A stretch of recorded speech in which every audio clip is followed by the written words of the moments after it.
तुम्हा सर्वांचं प्रशिक्षणार्थीचं स्वागत आणि आजचे आपले वक्ते तज्ञ मार्गदर्शक doctor HK Deshmukh sir, doctor Panjabrao Deshmukh कृषी डिपार्टमेंट कडून आपल्याला मार्गदर्शन करायला आज आपल्याकडे हजर आहे. तर देशमुख सरांचं सर्वप्रथम मी व्यक्तिशः आणि रामेतीतर्फे खूप खूप स्वागत करते आणि माझे पार्टिसिपंट्स सर आपल्याला थोडीशी कल्पना देते. पार्टिसिपंट्स जे आहेत ते आमच्या डिपार्टमेंटचे कृषी सहाय्यक, कृषी पर्यवेक्षक, काही ठिकाणी तालुका कृषी अधिकारी हे असतात. म्हणजे आमचा फील्ड स्टाफ असतो, फील्ड स्टाफ आणि ऑफिस स्टाफ दोन्ही. तर आजच्या पार्टिसिपंट साठी काही सूचना.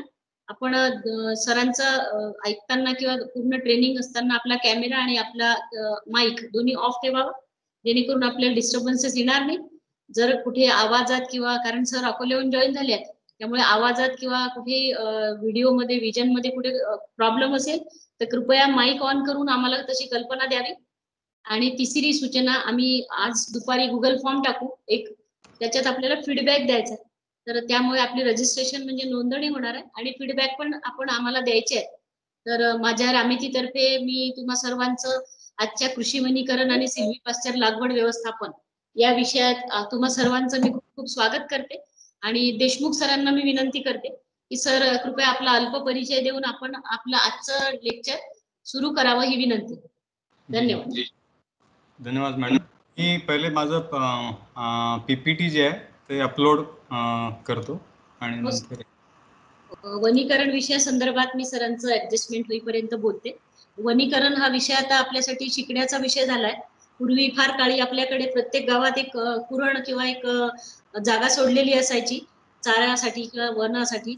परंतु आता आपण सगळ्या कॉन्क्रिटीकरणामध्ये खेड्यापाड्यांमध्ये सुद्धा वनीकरण हा विषय कमी होतोय. इकडे आपण ऍग्रिकोज म्हणतो की शेणखत किंवा साईड बिझनेस किंवा जोड, इतर कृषीला इतर व्यवसायाची जोड यासाठी आपण पशुधन सांभाळा किंवा पशुधनाचा वापर करा, डेअरी बिझनेस वाढवा अशा आपण इकडे सूचना देतो. परंतु दुसऱ्या हातात आपल्याकडे कृषी चारा किंवा पशुचाऱ्याची अत्यंत स्कॅर्सिटी काही ठिकाणी आपल्याला जाणवते. तर त्या दृष्टीनं हा कृषी वनीकरण आणि सिल्व्हीपास्चर लागवड हा विषय आपण त्या उद्देशाने घेतलाय, जेणेकरून आपलं इकोसिस्टीम आणि आपली बायोडायव्हर्सिटी या दोन्ही विषयाशी संबंधित हा विषय आहे. तर मी सरांना मी विनंती करते की सरांनी आपलं मला वाटते त्यांचं PPT सुरू होत आहे आता. टेक्निकल इश्यू दिसतंय का मॅडम? हो सर, दिसतंय. Okay okay.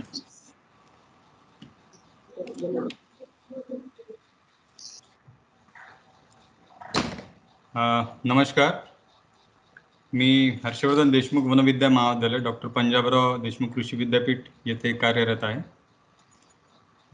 सर्वप्रथम मी वृक्षदेवता, वनदेवता, निसर्ग देवता, वसुंधरा देवता, माता पृथ्वीला वंदन करतो.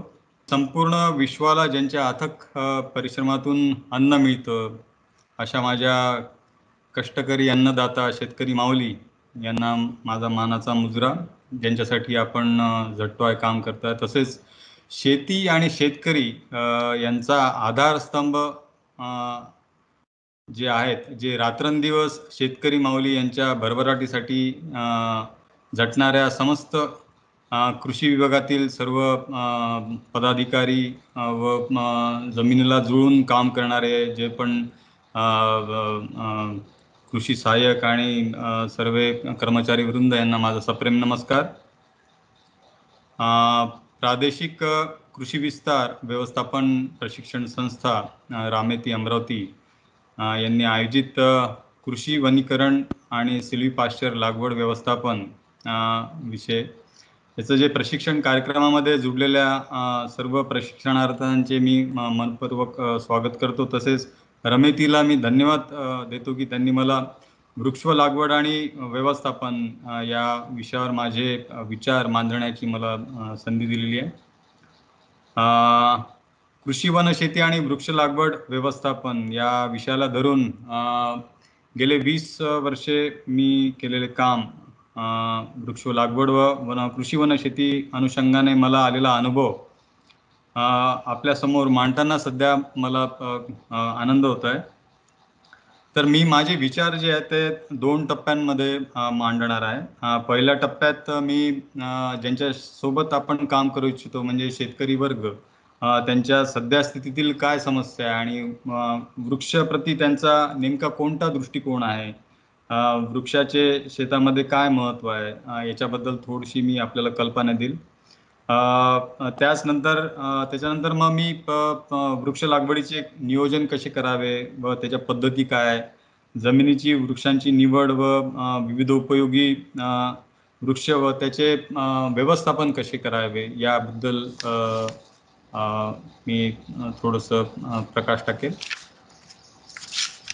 आपल्याला माहीतच आहे की म्हणजे आपल्याला 1947 साली भरपूर जी स्वतंत्रता सेनानी आणि भारतीय जनता यांच्या बलिदानानं आपल्याला 1947 साली स्वातंत्र्य मिळालं आणि आपण इंग्रजांच्या परतंत्रातून स्वातंत्र्यामध्ये आलो. परंतु इंग्रजांनी आपल्याला जे सोने की चिडिया म्हणवला जाणारा जो आपला समृद्ध भारत देशाला जवळपास 100 ते 150 वर्षामध्येच पूर्णपणे गरीब करून सोडला आणि शोषण केलं आपलं भरपूर, आणि आपल्या देशाची अर्थव्यवस्था जी आहे पूर्णपणे त्या काळामध्ये ढासळलेली होती.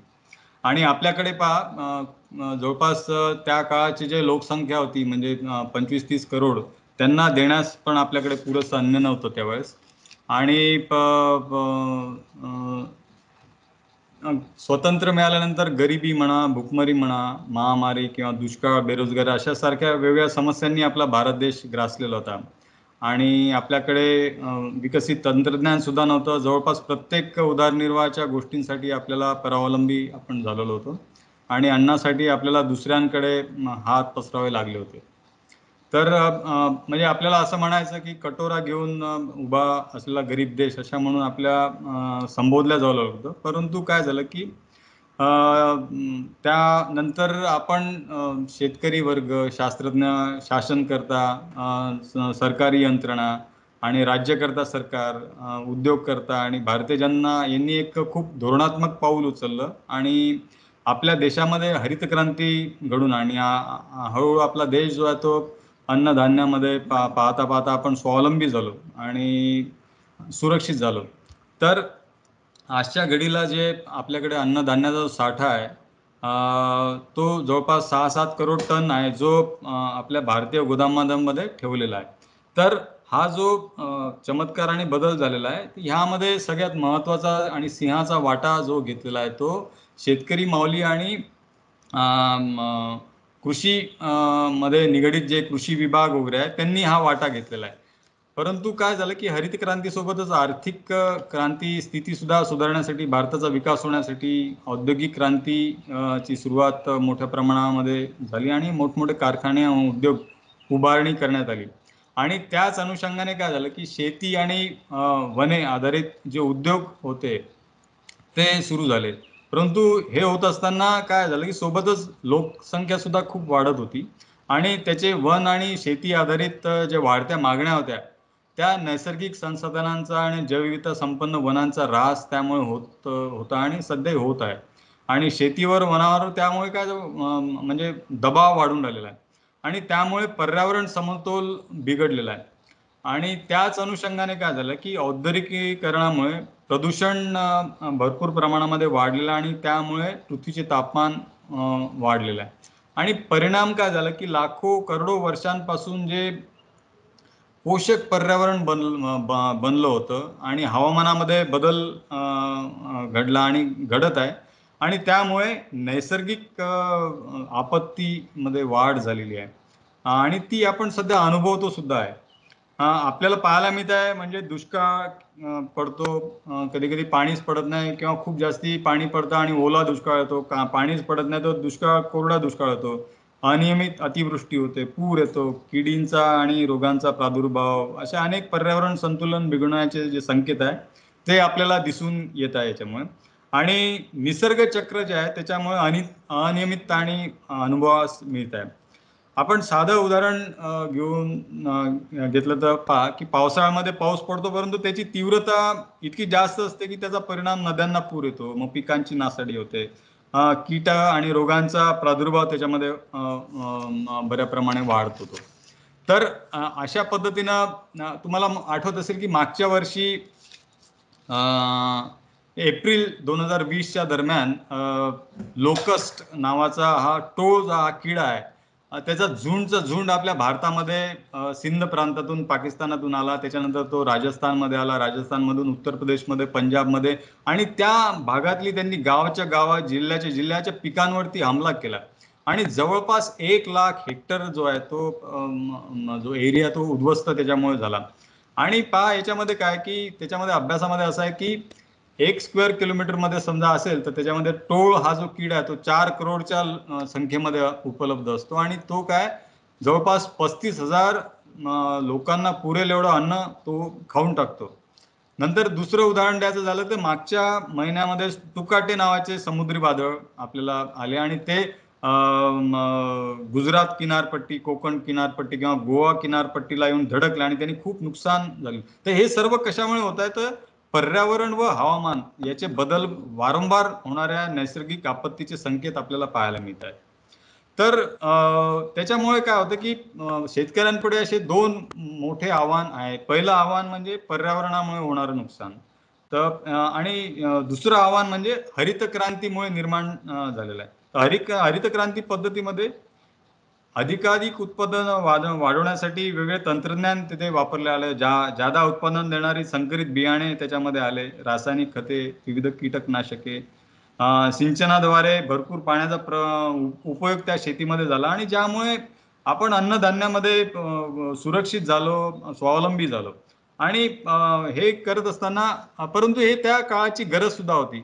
परंतु त्यामुळे काय झालं की कालांतराने अधिकाधिक उत्पादन मिळावे म्हणून शेतीमध्ये अधिक रासायनिक खते, रासायनिक कीटकनाशके इत्यादी प्रमाणांपेक्षा जास्त त्याचा वापर होऊ लागला आणि ज्यामुळे जमिनीची उत्पादकता हळूहळू कमी झाली आणि सातत्याने कमी होत आहे. आणि दुसरं म्हणजे भूगर्भातील जे पाणी आहे त्याचा मोठ्या प्रमाणामध्ये पाण्याचा वापर झाला आणि त्या पाण्याची पातळी जी पहिले 50 फूट, 40 फूट, 60 फूट जास्तीत जास्त 100 फुटावरती आपल्याला लागत होती, ती आज 1000, 1500, 2000 आणि 2500 म्हणजे काही काही भागांमध्ये जसं गुजरात आहे, पंजाब आहे, तर ह्या भागांमध्ये तर ती 2,500 पर्यंत पाण्याची खोली गेलेली आहे. तर ही भविष्यात विचार करण्यासारखी अतिशय गंभीर बाब आहे. तर शेतीमध्ये रासायनिक खतांचा वापर झाल्यामुळे उत्पादकता वाढीस जे टिकून ठेवण्यासाठी कारणीभूत जे जमिनीखालील जी सेंद्रिय पदार्थ आहे किंवा सूक्ष्मजीव ज्याला आपण म्हणू ते तयार होण्याची प्रक्रिया जवळपास थांबलेली आहे.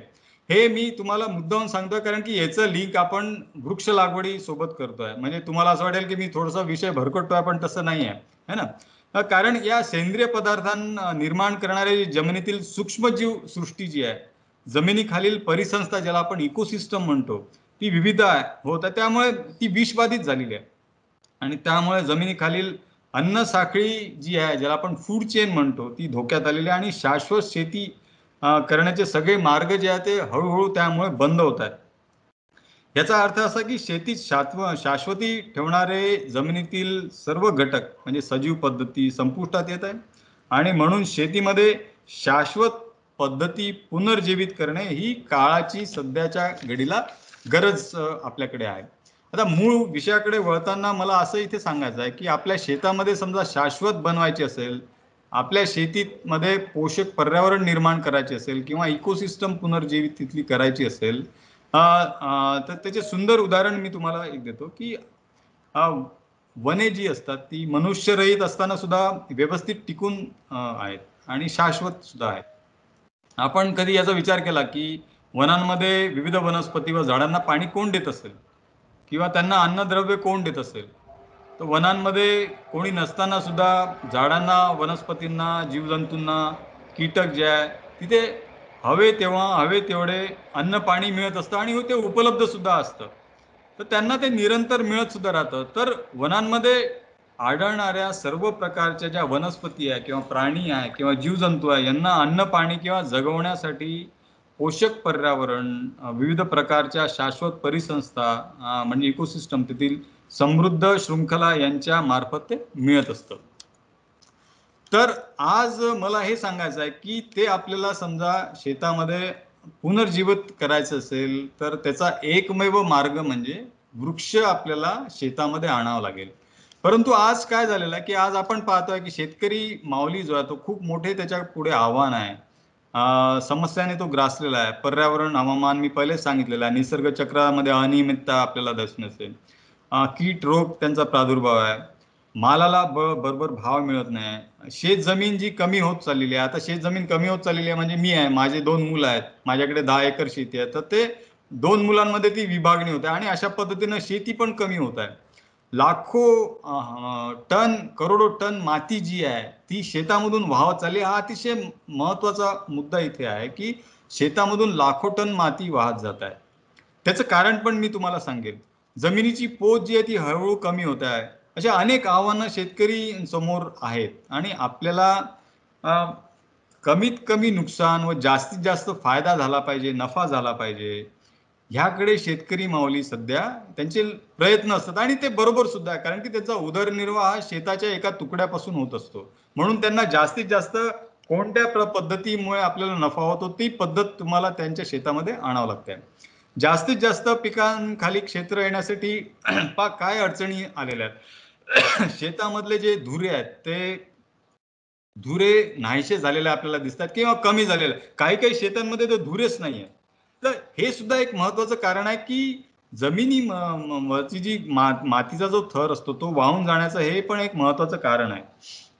शेतामधील वृक्ष जे आहे ते आपल्याला पाहायला मिळतं की हळूहळू नाहीसे झालेले आहेत आणि सामान्यतः शेतकरी माऊली आणि वृक्ष जो पहिले अतिशय घनिष्ठ त्यांचा संबंध होता, ज्यांचा ऋणानुबंध होता, मध्ये दुरावा निर्माण झालेला आपल्याला दिसत आहे. ते शेतामधील वृक्षामुळे नुकसान होत आहे किंवा वृक्ष दृष्टिकोन काय आहे शेतकऱ्यांचा सध्या की शेतामध्ये मधील जी वृक्ष त्याच्यामुळे माझं नुकसान होत आहे. वृक्षांची जी सावली असते ते वृक्षाची जी सावली असते तर त्याचं 15 फूट इकडे आणि 15 फूट 20 फूट आजूबाजूला जे पिकं येतात ते मार खातात, ते पिकच येत नाही आणि त्यामुळे त्यांचं नुकसान होतं. दुसरं म्हणजे काय, वृक्ष बांधांवर किंवा धुऱ्यांवर जे वृक्ष किंवा झाड असतं त्या आपल्या त्या शेतकऱ्याच्या बाजूला जे शेतकरी असतात ज्यांचं शेत असतं तर शेतकरी मित्रांच्या पण पिकांना ते मार खातं, त्यांचं पण पीक येत नाही किंवा ते म्हणून कधी कधी त्याच्यामधून काय भांडणं सुद्धा उद्भवतात. म्हणजे माझा असा अनुभव आहे की शेतकऱ्यांमध्ये भांडणं सुद्धा झालेली मी पाहिलेली आहे की धुऱ्यावर वृक्ष आहे तर त्याच्यामुळे भांडणं होत आहेत है ना. किंवा दुसरं असं महत्वाचं कारण आहे की झाड जे आहे ते बियांखाली बिया त्या झाडाच्या बिया खाली पडतात आणि ते पूर्ण शेतामध्ये त्याचं तण होतं. हे साधारणतः वृक्षप्रती शेतकरी माऊली असा दृष्टिकोन त्यांचा आहे आणि अनुभव असा आहे की म्हणून शेतकरी वृक्षाला शेतामध्ये ही नापसंती त्यांनी दर्शवलेली आपल्याला दिसते है ना. परंतु आज समजा भविष्याकडे पाहायचे असले तर शेती शाश्वत आणण्याकरिता किंवा शेती टिकवण्याकरता भविष्याचे संकट पाहता वृक्षाला मित्र बनवून वृक्षाला शेतामध्ये आणावं लागेल. बरोबर ना. म्हणजे तुकाराम महाराजांनी जे सांगितलेलं आहे की आपल्याला निसर्गाशी प्रेम करावं लागेल, निसर्गाच्या सानिध्यात निसर्गांच्या नियमांना धरून आपल्याला पूर्ण आपली वाटचाल करावं लागेल, तरच आपलं भविष्य जे आहे टिकून राहतील, आपले मुलं बाळ जे आहे संतती आहे ती सुखाने नांदेल. म्हणजे ते म्हटलं वनचरी वृक्षवल्ली आम्हा सोयरी वनचरी पक्षी आळविते, म्हणजे त्याचा म्हणण्याचा उद्देश आहे की ही तर त्याच्यामध्ये आपल्याला वृक्ष जे आहे ते शेतामध्ये आणावं लागेल आणि त्यासाठी कृषी वनशेती हा सगळ्यात सर्वोत्तम शाश्वत पर्याय आपल्या जवळ आहे. तर त्याच्यामध्ये वेगवेगळ्या वृक्षांची लागवड होती ती त्या अनुषंगाने पण आपण आता आज बोलूया. कृषी वनशेतीबद्दल आमचे जे गुरुस्थानी जे आहेत ते डॉक्टर माने सर आपल्याला सांगतीलच. तर शेतकऱ्याच्या ऍक्च्युली झाड समजा शेतामध्ये आलं तर त्यामध्ये काय शेतकऱ्यांच्या दोन्ही बाजू सशक्तपणे आपण सांभाळल्या जातात. पहिलं म्हणजे वृक्षापासून शेतीला पोषक पर्यावरण आपल्याला मिळतं आणि दुसरं म्हणजे वृक्षापासून शेतकऱ्यांना उत्पादन सुद्धा मिळतं. आज भरपूर साऱ्या तंत्रज्ञान विकसित झालेलं आहे आपल्याकडे की त्या अनुषंगाने आपण शेतामध्ये वृक्ष लावून त्याचा नफा पण आपण हे करून घेऊ शकतो. तर यासाठी काय योजनापूर्वक लागवड वृक्षाची करणे अत्यंत आवश्यक आहे. तर पहिले त्याच्यामध्ये काही आपल्याला मी मुख्य बिंदू आपल्याला सांगतो याच्यामध्ये, की वृक्ष लागवड करताना कोणते नियोजन आणि कोणत्या बिंदूंवरती आपल्याला लक्ष केंद्रित करायचं आहे. तर पहिले तर आपला उद्देश स्पष्ट असला पाहिजे, की मला वृक्ष माझ्या शेतामध्ये नेमकं लावून मला काय पाहिजे आहे त्याच्याकडून. तर उद्देश हे वेगवेगळे सुद्धा असू शकतात. जसं मला वृक्षापासून चारा पाहिजे, सरपण पाहिजे किंवा वैरण पाहिजे किंवा जळव लाकूड किंवा लाकूड फाटे मला पाहिजे किंवा इमारती लाकूड पाहिजे किंवा फळझाड पाहिजे, अथवा मृद संधारणासाठी मला वृक्ष लावायचे आहेत किंवा वारारोधक वृक्षपट्टे मला तयार करायचे आहेत किंवा हिरवं खत मला त्याच्यापासून पाहिजे किंवा जमिनीचा पोत सुधारण्यासाठी नत्रयुक्त शैंगवर्गीय वृक्ष मला पाहिजे आहेत किंवा मायक्रो क्लायमेट सुधारण्यासाठी. अशा विविध उद्देश असतात. तर त्यापैकी आपला कोणता उद्देश आहे त्या उद्देशानुसार आपल्याला वृक्षांची निवड करावी लागेल. तर उद्देश ठरल्यानंतर वृक्षांची निवड आपल्याला करता येईल आपल्या गरजेनुसार.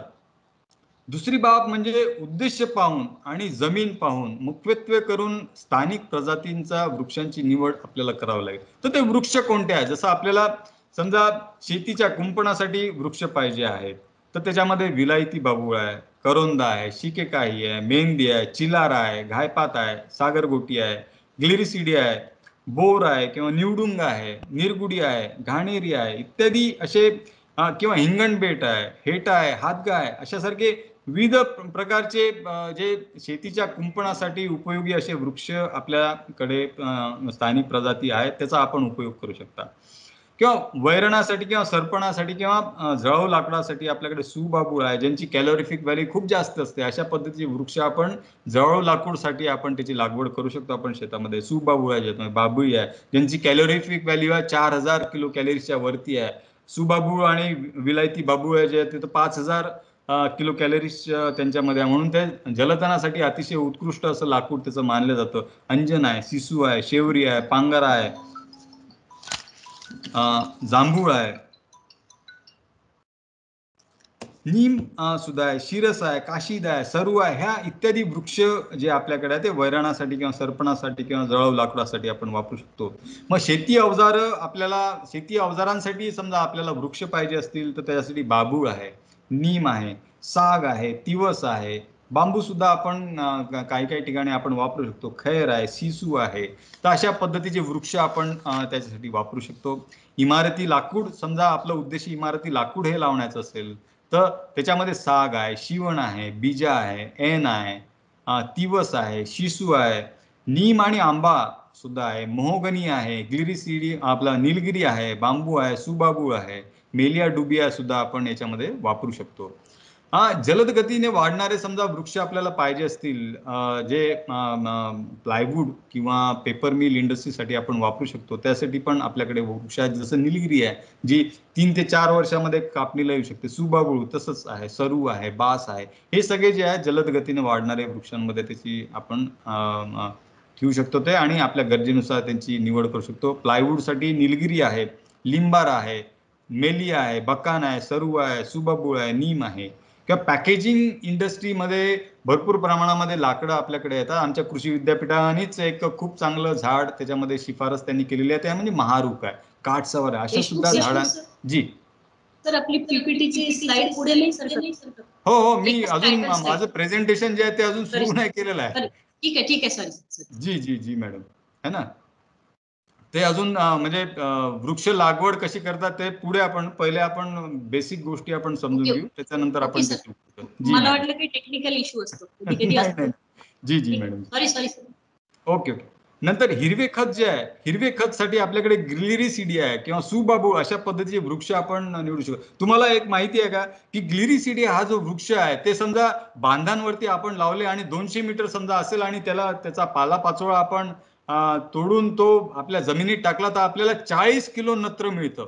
तर हे इथे समजून घेणं खूप महत्वाचं आहे.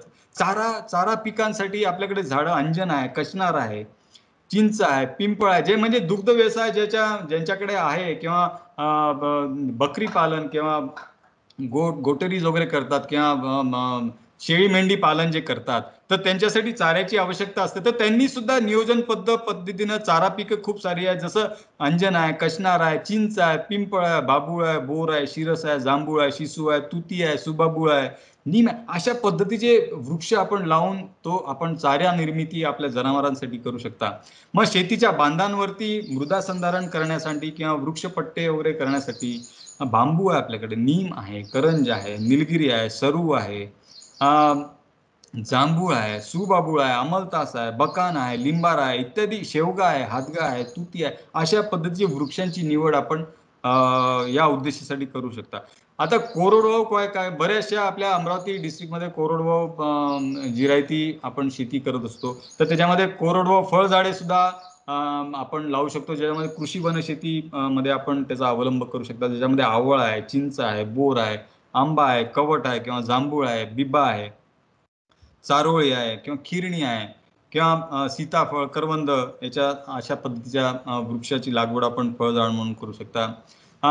त्याच्याच अनुषंगाने पूजेसाठी आपल्याला समजा वृक्ष लागत असतील, ज्याला आपण होम गार्डन्स म्हणतो घरी समजा आपलं, तर त्याच्यामध्ये बेल, उंबर, वड, पिंपळ, तुळस, पारिजात, कनेर किंवा स्वस्तिक असे विविध वृक्ष आपल्याकडे अवेलेबल आहेत. तसे आपण त्याची निवड करून लावू शकता. किंवा आता तुम्ही पाहताय की बायोडिझेल जे आहे ते अखाद्य तेलापासून बनवलं जातं, आणि त्याच्या जे अखाद्य तेल आहे ते झाडापासून निर्माण होणारं अखाद्य तेल, त्याला खूप आता महत्व आलेलं आहे. तर त्याच्यासाठी ती समजा आपली उद्देश असेल, आपल्याला एखाद्या बायोडिझेल बनवणाऱ्या इंडस्ट्रीमध्ये किंवा जे खाद्य झाडा वृक्ष खाद्य तेलांचे जे इंडस्ट्रीज आहेत ऑइल निर्माण करणाऱ्या, त्यांच्या समजा वृक्षांची आपल्याला रॉ मटेरियल सप्लाय करायचं असेल, त्यासाठी करंज आहे आपल्याकडे, जट्रोपा आहे, मोहा आहे, सीमारुबा आहे, अशा पद्धतीचे वृक्ष आपण त्याची लागवड करू शकता.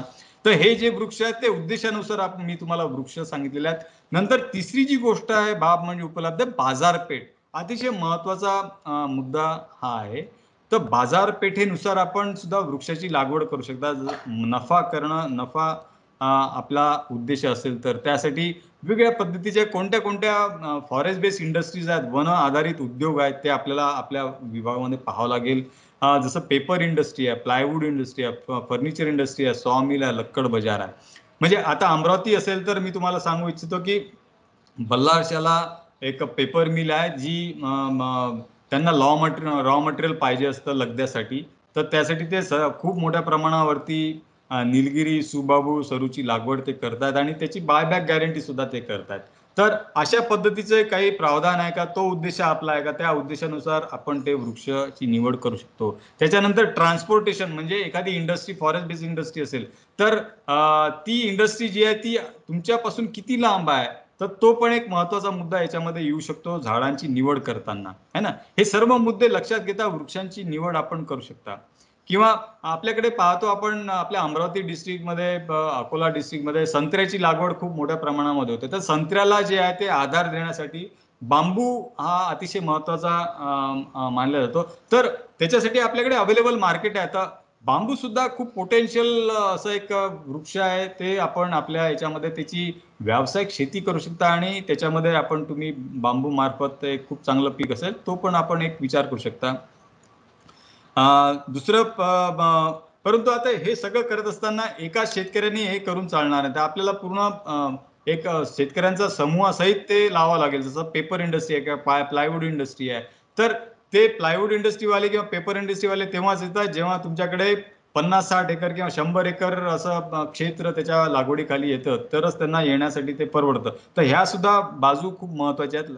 तिसरी गोष्ट खूपच महत्वाची, चौथी बाब म्हणजे म्हणजे जातीवंत बेणं किंवा रोपांची निवड ही करणे खूप आवश्यक आहे. याच्यामध्ये काय होतं की आता एखाद्या वेळेस आपण समजा वृक्ष निवडलं, वृक्ष निवडल्यानंतर काय होतं की त्याचं ते चांगलं आहे की खराब आहे हे कधी माहीत पडतं आपल्याला, हे एकदम आपल्याला 10-15 वर्षानंतर माहीत पडतं, कारण की त्याची तेवढे रोटेशन पिरियड असते. तर हे जे वृक्षांची जी रोपांची जी आपण विकत घ्यायला पाहिजे, जे जातीवंत रोपं आपल्याला निवड करायला पाहिजे, आणि तेही सर्टिफाईड गव्हर्नमेंटच्या ज्या नर्सरीज असतात किंवा कृषी विद्यापीठाच्या ज्या नर्सरी असतात किंवा सर्टिफाईड प्रायव्हेट नर्सरी सुद्धा ज्या असतात, ज्या जातीवंत रोपं विक्री करतात, तिथूनच तुम्हाला रोपं विकत घ्यावं लागतील, तरच ते फायद्याचं ठरत जातं याच्यामध्ये. दुसरं योजनाबद्ध लागवडीमध्ये मी तुम्हाला पहिलेही सांगितलेलं आहे की आज लोकसंख्या वाढते आहे, तसंच जनावरांची संख्या सुद्धा वाढते आहे. तर त्यांना सरपण आहे, वैरण आहे, लाकूड पाट्या यांची गरज भागवण्याकरता आपल्याला वृक्ष पिकांसोबत योजनापूर्वक लागवड करणे अतिशय महत्वाचं आहे. तर ही सुद्धा महत्वाची बाब याच्यामध्ये आपल्याला लक्षात घ्यायसारखी आहे. तर याच्यामध्ये पहा काय असतं की जलद गतीने वाढणारी जी वृक्ष आहेत तर ती 4 ते 5 वर्षामध्ये आपल्याला उत्पन्न मिळतं. तर काही जी वृक्ष देतात ती 10 ते 15 वर्षानंतर आपल्याला वृक्ष आपल्याला मिळू शकतात त्याच्यामध्ये. तो उत्पादन मध्ये काय असतं की वृक्ष लागवड करीत असताना 3 ते 4 निरनिराळ्या जातींच्या झाडांची योजनापूर्वक 3 ते 4 निरनिराळ्या जातीच्या झाडांची योजनापूर्वक लागवड आपण आळीपाळीने करू शकतो किंवा करावी. म्हणजे त्यामध्ये काय होतं की चारा मिळणारी वृक्ष जी आहे ती 1 ते 2 वर्षामध्ये आपल्याला ती वृक्ष मिळतात किंवा जळण मिळण्यासाठी 3 ते 4 वर्ष असतात. तर फळ उत्पादनासाठी 5व्या वर्षापासून तुम्हाला ते उत्पादन सुरू होतं किंवा लाकडाचं समजा आपला उद्देश असतो तर तो 8 ते 10 वर्षाच्या पुढे आपल्याला सुरू होतो. तर हे जे व्यावसायिक हा दृष्टिकोन ठेवून तुम्हाला वृक्ष तुमच्या शेतामध्ये लावावा लागेल.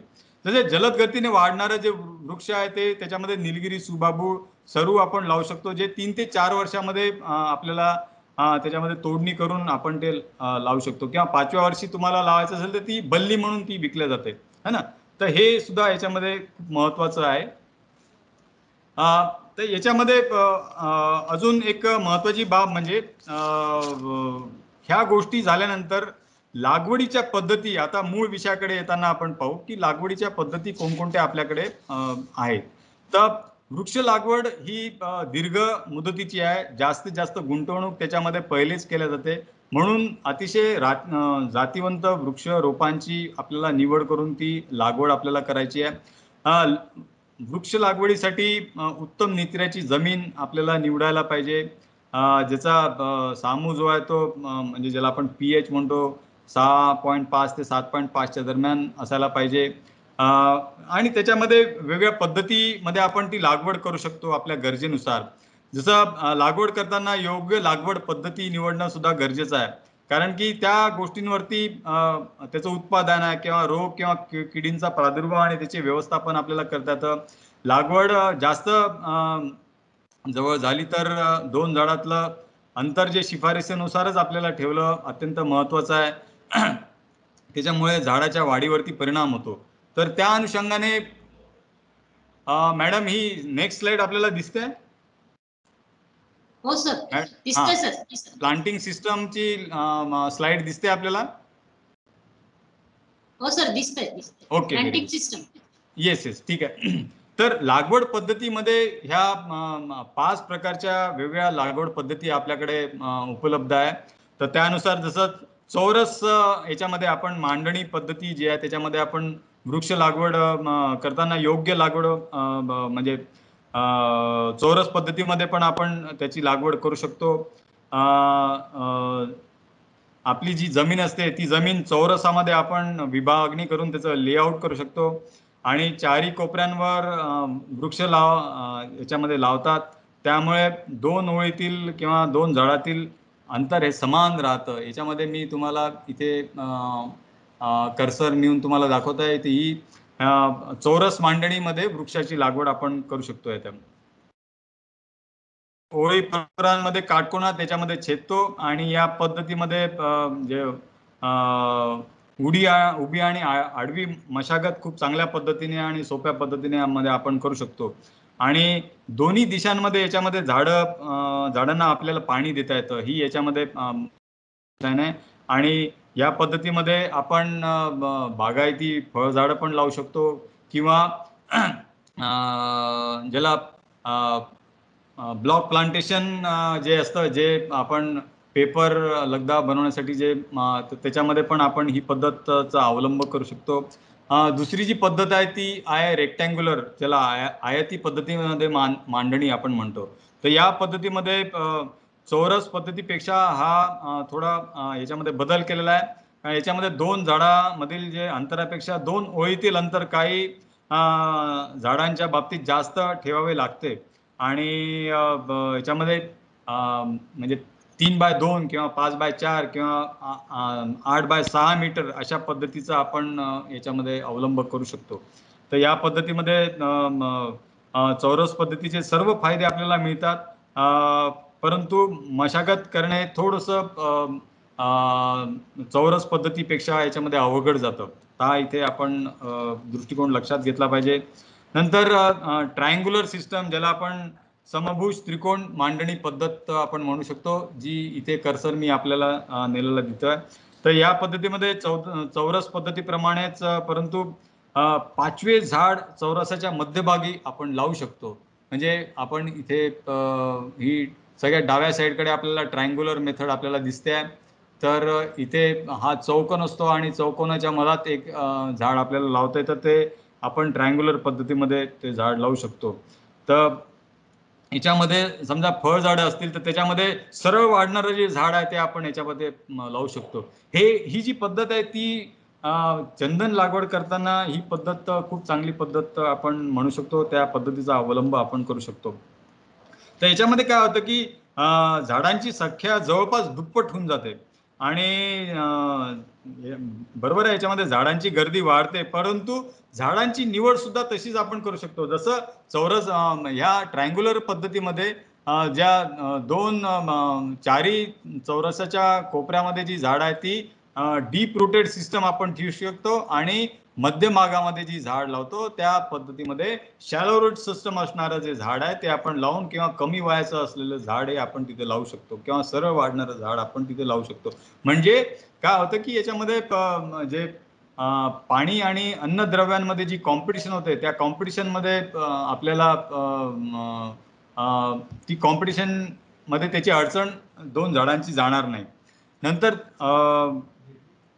चौथी जी पद्धत आहे ती षटकोन पद्धती आपण याच्यामध्ये म्हणू शकतो. तर षटकोन पद्धतीमध्ये सुद्धा त्रिभुज म्हणजे ट्रायंग्युलर सिस्टमच आपण याच्यामध्ये या पद्धतीचा अवलंब करतो, पण त्रिकोणाच्या कोपऱ्यावर झाड लावताना त्या षटकोनाच्या 6 कोपऱ्यांवर 6 झाड याच्यामध्ये लागतात आणि मध्यभागी एक झाड बसवलं जाते. ही सुद्धा पद्धत आपण चंदन लागवडीसाठी अतिशय योग्य अशी ही पद्धत आहे, ती त्या लागवडीचा आपण अवलंब इथे करू शकतो. तर चौरस पद्धतीमध्ये झाडांची दाटी जास्ती होते, मशागत थोडीशी अवघड याच्यामध्ये बनून जाते. तर ही इथे अतिशय महत्वाची गोष्ट आपण इथे समजली पाहिजे.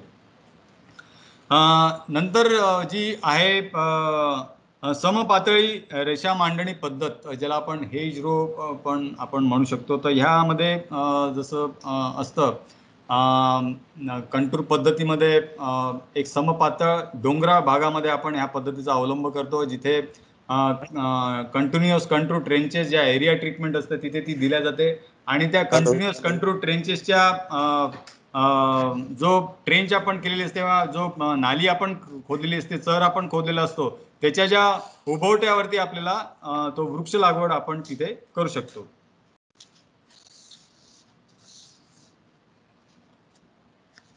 त्याच्यानंतर हा इथे महत्वाचा भाग मी इथे डायग्राम मी समजून सांगण्याचा प्रयत्न करतो. इथे समजा आपला उद्देश जो आहे तो जलतण लाकडाचा आहे, तर जलतण लाकूड आपल्याला इथे पाहायला मिळत असेल, तर कशा पद्धतीनं त्याची मॅनेजमेंट करावं लागते. प्रत्येक वर्षी आपल्याला ते लाकूड कापून त्याला फुटव्यासाठी आपल्याला जागा ठेवावी लागते, किंवा आपल्याला मृदा संधारण करायचं असेल तर आपल्याला त्या झाडाची निवड करता येते जे झाडाचं मूळ जे आहे ते शॅलो रूट सिस्टम असते, आणि ते पूर्ण फैलतात झाडं, त्याच्यामुळे माती पकडून ठेवल्या जाते. किंवा आपलं जे काष्ट किंवा पोल हे समजा आपला उद्देश असेल, जसं साग आहे, शिवण आहे, तर ते सरळ वाढणारी जी झाडं असतात ती अशा पद्धतीनं त्याचा ते दिसतं. किंवा आपल्याला चारा पिके आपल्याला निवडायची असेल तर त्याची पद्धत जास्तीत जास्त एका झाडापासून फुटवे निघाले पाहिजे, त्या उद्देशाने आपल्याला अशा पद्धतीनं त्याचं व्यवस्थापन आपल्याला करता येतं.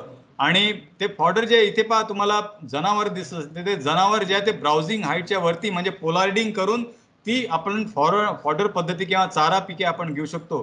पोलार्डिंग म्हणजे जनावरांच्या म्हणजे खाण्याच्या जागाच्या वरचे ब्राउझिंग हाईटच्या वर जी हाईट असते तिथून आपण पोलार्डिंग करून त्याचं वायू व्यवस्थापन आपण करू शकतो. आणि कृषी वानिकीमध्ये झाड आणि कृषी पिके यांचं कॉम्बिनेशन करून आपल्याला लावावं लागतं. आता कृषी पिकांची जी मुळांची जी वाढण्याची पद्धत असते ती जमिनीवरतीच असते, परंतु जे झाड असतं ते डीप रुटेड असतं. इथे मला हे प्रामुख्याने तुम्हाला सांगायचं आहे.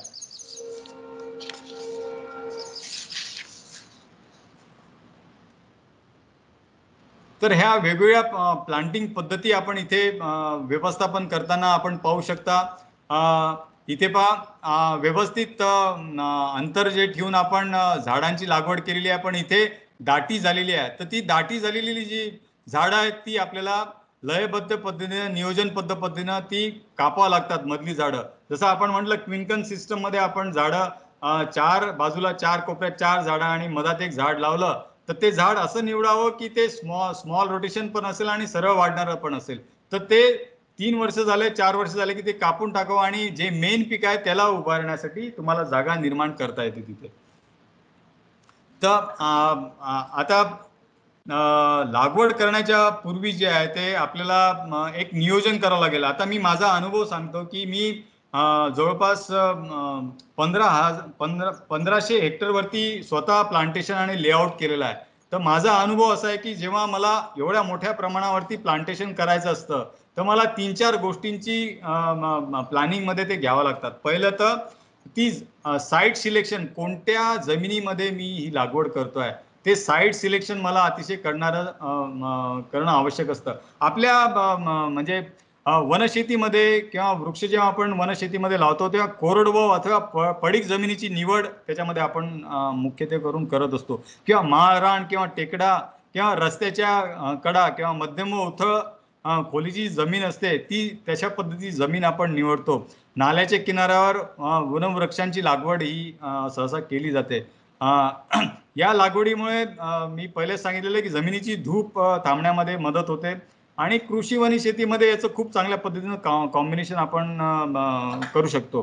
तर याच्यामध्ये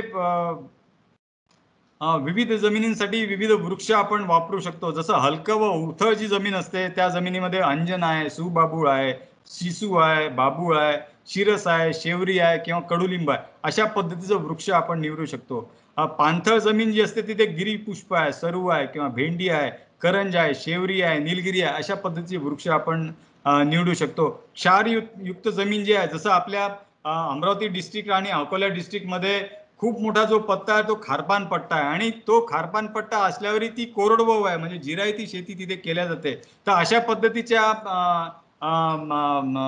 म्हणजे जमिनीसाठी सहसा तिथे काटेरी वृक्ष जी प्रजाती असते, लोकल प्रजाती जी आहे ती काटेरी वृक्ष तिथे आहे. तर त्याच्यामध्ये पण बरेचसे वेडी बाबूळ आहे, कडुनिंब तिथे आपल्याला पाहायला मिळते, वड चांगलं येतं, पिंपळ चांगलं येतं, बाबूळ आहे, शिसू आहे, निलगिरी सुद्धा चांगली येते समजा पाण्याची व्यवस्था असेल, करंज आहे, खैर आहे किंवा टेंभुर्णी आहे किंवा गोंधण आहे, या अशा पद्धतीचे वृक्ष तिथे खूप चांगल्या, सीताफळ आहे, बोर आहे, बोर खूप चांगल्या पद्धतीने. मला आठवतं माझ्या काकांनी 30 वर्षापूर्वी कोरडवाहू फळझाड म्हणून कुटासा या गावी 7 एकर फळबाग तिथे निर्माण केली होती. परंतु त्याच्यामध्ये खूप चांगले फळं तर यायला लागले, परंतु त्याच्या मार्केटिंगचा तिथे प्रॉब्लेम आला आणि ती चांगली मोठी झालेली फळझाडं ही कापावं लागली. तर अशा पद्धतीचंही आपल्याला बाजारपेठ तिथे अवेलेबल आहे की नाही हे पण आपल्याला पाहणं गरजेचं आहे. तर मी सांगत होतो मोठ्या प्रमाणामध्ये लागवड करायची असेल तर तुम्हाला जातीवंत रोपं निवडणं अतिशय आवश्यक आहे. जातीवंत रोपांमध्ये सुद्धा 2 ते 3 फुटाची जी रोपं असतात, जी हेल्दी रोपं असतात आणि सर्टिफाईड नर्सरीमधून जी जातीवंत रोपं तुम्ही सामाजिक वनीकरणामधून ती रोपं निवडू शकता. मग ती रोपं निवडल्यानंतर, जागा निवडल्यानंतर तिथे लेआउट करणं महत्वाचं असतं. तर लेआउट करण्यानंतर स्पेसिंग किती ठेवायला पाहिजे, तर स्पेसिंग जलद गतीने जे झाडं वाढतात तर त्या जलद गतीने वाढणाऱ्या झाडांसाठी समजा मोठे वृक्ष असतील तर त्याच्यामध्ये आपण 5 मीटर अंतर, 5 बाय 5 मीटर अंतर त्याच्यामध्ये ठेवू शकतो. मध्यम जे वृक्ष असतात त्याच्यामध्ये 10 ते 15 फुटाचं अंतर आपण ठेवू शकतो, किंवा लहान वृक्ष जे असतील त्याच्यामध्ये आपण 2 मीटर किंवा 3 मीटर पर्यंत आपण अंतर ठेवू शकतो. ते अंतर एकदा फिक्स झाल्यानंतर, उद्देश फिक्स झाल्यानंतर, वृक्ष फिक्स झाल्यानंतर आपल्याला गड्डे करणं अतिशय आवश्यक आहे. तर गड्डे लेआउट पद्धतीनं, लयबद्ध पद्धतीनं आपल्याला करणं आवश्यक आहे. तर त्याची सुरुवात जी आहे ती आपल्याला उन्हाळ्यामध्ये करायची आहे, म्हणजे एप्रिल या महिन्यामध्ये आपले गड्डे खणून झाले पाहिजे आणि 2 महिने ते गड्डे खुले ठेवले पाहिजे. ताप ठेवला पाहिजे, त्याच्यामध्ये ताप त्याला मिळू दिला पाहिजे, ज्याच्यामुळे त्याच्यामधले जे कीटाणू आहे ते मरून जातील, जे उधळी आहे जी ती मरून जाईल. अशा पद्धतीनं ते खुले ठेवून 2 महिने त्याला ताप दिल्यानंतर मेच्या शेवटी त्याला चांगल्या मातीने, म्हणजे गाळाची माती आहे किंवा गार्डन सॉइल आहे ज्याला आपण, ती माती कशी तयार करायची आहे, तर माती तयार करण्यासाठी तुम्हाला गाळाची माती 3 टोपले आणि 1 टोपलं शेणखत असं मिक्स करून त्याच्यामध्ये बुरशीनाशक पावडर मिक्स करून ती मिश्र करून त्या गड्ड्यामध्ये आपल्याला ती पूर्णपणे भरून टाकायची. आणि इथे तुम्ही पाहता गड्डा भरल्यानंतर एक डोम असा त्याच्यामध्ये तयार करायचा आणि त्याच्यावरती एक काडी ठेवून द्यायची निशाणी म्हणून. म्हणजे पाऊस समजा पहिला पाऊस आला, दुसरा पाऊस आला, तर त्या दुसऱ्या पावसानंतर ती जमीन जी आहे ती त्या गड्ड्यालगत जमिनीलगत होऊन जाते, म्हणून कुठे गड्डा लागला हे माहीत नाही पडत, म्हणून ती काडी तिथे पेग लावणे जरुरी आहे, म्हणजे ते ठिकाण आपल्याला माहीत पडतं. मग 2 पाऊस चांगले झाल्यानंतर मग आपण झाडं तिथे न्यायचे, पिशवी व्यवस्थित फाडायची आणि थोडंसं खणून त्या झाड त्याच्यामध्ये लावून ठेवायचं. पायाने ती आजूबाजू जमीन पक्की करायची, आळे बनवायचे आणि तिथे त्याला एका काडीने सपोर्ट देणं अतिशय गरजेचं आहे ना. तर ते सपोर्ट देणं गरजेचं आहे. तर त्या सपोर्ट नंतर ते झाड तिथे टिकून राहतं आणि आळ्यानंतर तिथे पाण्याची व्यवस्था करणं गरजेचं आहे. तर अशा पद्धतीने ही आपण लागवड करू शकतो, मोठ्या प्रमाणामध्ये आपल्याला करायची असेल. हे थोडक्यात मी उदाहरण सांगितलेलं की वनशेतीमध्ये कशा पद्धतीनं झाड आणि कृषी पिकं ही अन्नद्रव्यांचं त्यांचं झोन कोणता कोणता असतो. इथे आपल्याला झाडाचा झोन जो आहे तो खाली येतो आणि अशा पद्धतीनं चांगलं कॉम्बिनेशन आपण तिथे करू शकतो. तर हे मी ऑलरेडी आपल्याला समजून सांगितलेलं आहे कशा पद्धतीनं झाडं लावायची. तर ही स्टेप वाईज पण मी आपल्याला समजून सांगितलेलं आहे. स्टेप 1 पद्धतीनं मध्ये आपल्याला मधोमध आपल्याला झाडं लावायची आहेत, ते पिशवीतून काढून झाडं लावायची आणि स्टेप 3 मध्ये पूर्ण झाड लावल्यानंतर आपल्याला पायाने ती माती आजूबाजूची दाबून ठेवायची आहे आणि त्याच्यानंतर वरखते टाकून पालापाचोळा तिथे टाकायचा आहे, जेणेकरून तिथून बाष्पीभवन होणार नाही. मल्चिंग तिथे करायचं आहे, जेणेकरून तिथे जास्ती काळ मॉइश्चर टिकून राहील. अशा पद्धतीनं आपल्याला झाड. दुसरं झाड लागवडीची जी पद्धत आहे, शेती सोडून किंवा मारहाण सोडून किंवा पडीत जमीन सोडून, ते आहे शहरात, म्हणजे अर्बन फॉरेस्ट्रीमध्ये. अर्बन फॉरेस्ट्रीमध्ये झाडं लावताना आपल्याला एक गोष्ट लक्षात ठेवायची आहे की तारं जे असतात, तारापासून आपण मिनिमम 20 ते 25 फुटापासून आपली झाडं लागवडाची पद्धती सुरू झालेली पाहिजे, तरच त्याच्यामध्ये. किंवा झाडाच्या 20 फूट लावायचे असेल तर तुम्हाला छोटं झाड लावावं लागेल. त्याच्यापासून थोडं 40 फुटापर्यंत झाड असेल तर त्याच्यामध्ये मध्यम झाड लावावं लागेल आणि 40 फुटाच्या वरती जागा असेल तर तिथे मोठं झाड लावलं तर चालतं. असं हे अर्बन फॉरेस्ट्रीचं आपण प्लॅनिंग आपण करू शकतो. आणि घराच्या अवतीभोवती सुद्धा तशाच पद्धतीचे आपण नियोजन झाडांचं करू शकतो. हे इथे मी स्पष्टरित्या दाखवून दिलेलं आहे. प्लांटिंग पॅटर्न आपण ऑलरेडी त्याच्याबद्दल डिस्कस केलेला आहे. दुसरा आहे वृक्षपट्टे जे असतात, ते वृक्षपट्ट्याची लागवड जी आहे कुंपणाच्या तिथे आपण करू शकतो, ज्याच्यामध्ये मला असं वाटते माने सर चांगल्या पद्धतीनं त्याचं ते कव्हर अप करणार आहे. तर त्याची लागवड कशी दिसते ती इथे फोटोग्राफ्स मी इथे तुम्हाला दाखवलेले आहेत. मॅनेजमेंट प्रॅक्टिसेसमध्ये आता मॅनेजमेंट प्रॅक्टिसेसमध्ये काय की याचं काळजी कशी घ्यायची, काळजी कसं घ्यायची त्यासाठी मी तुम्हाला सांगितलेलं आहे. एक इथे झाड लागवडीनंतर त्याला सपोर्ट देणं अतिशय आवश्यक आहे. इथे आपण फोटोग्राफमध्ये पाहिलेलं आहे की त्या झाडाच्या बाजूला एक काठी ठेवल्या जाते आणि त्या काठीला एक दोरी बांधली जाते. दोरी आणि काठीशी ते झाड बांधलं जातं, जेणेकरून जास्त मोठ्याने वारं आलं तर त्या वाऱ्याने ते पडून न जावं किंवा आणि त्याची वाढ सरळ व्हावी, म्हणून आपल्याला अशा पद्धतीची अरेंजमेंट ही करावं लागते. आणि ही अतिशय महत्वाची बाब आहे, ते अतिशय महत्वाचं मी तुम्हाला सांगतोय. दुसरं, त्याला समजा म्हणजे पडीत जमीन किंवा मारहाण त्याच्या व्यतिरिक्त आपण एका वेगळ्या ठिकाणी समजा झाड लावलं तर त्याला ट्री गार्ड लावणे अतिशय आवश्यक आहे. तर लोकल मटेरियल चा वापर तुम्ही करू शकता. 3 बाजूनी 3 काड्या लावून त्याला शेडनेट किंवा आपलं साधं बोंद्री जी असते किंवा पोतं जे असते ते गुंडाळून त्याला आपण प्रोटेक्शन त्या झाडाला देऊ शकता. नंतर पाणी सुद्धा देणं अतिशय महत्वाचं झाडाचं आफ्टर केअर. आता पहा तुम्ही, आफ्टर केअरसाठी लागवड समजा झाली असेल तर लागवड झाल्यानंतर जे ऑक्टोबर हा जो महिना असतो, सप्टेंबर ऑक्टोबर, तेव्हा सन स्क्रॉचिंग होऊन ते झाड मरतं.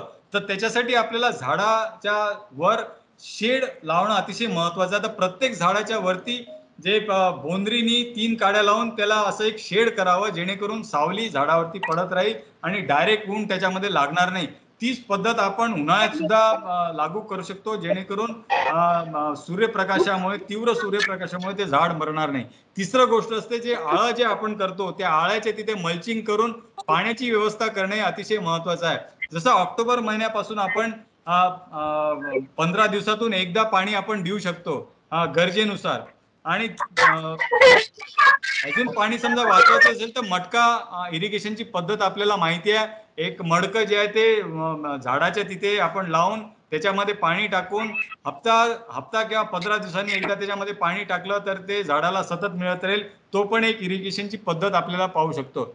आणि ये स्प्रिंकलर सिस्टम आहे, ड्रीप इरिगेशन सिस्टम आहे, ही अतिशय महत्वाची बाब आहे.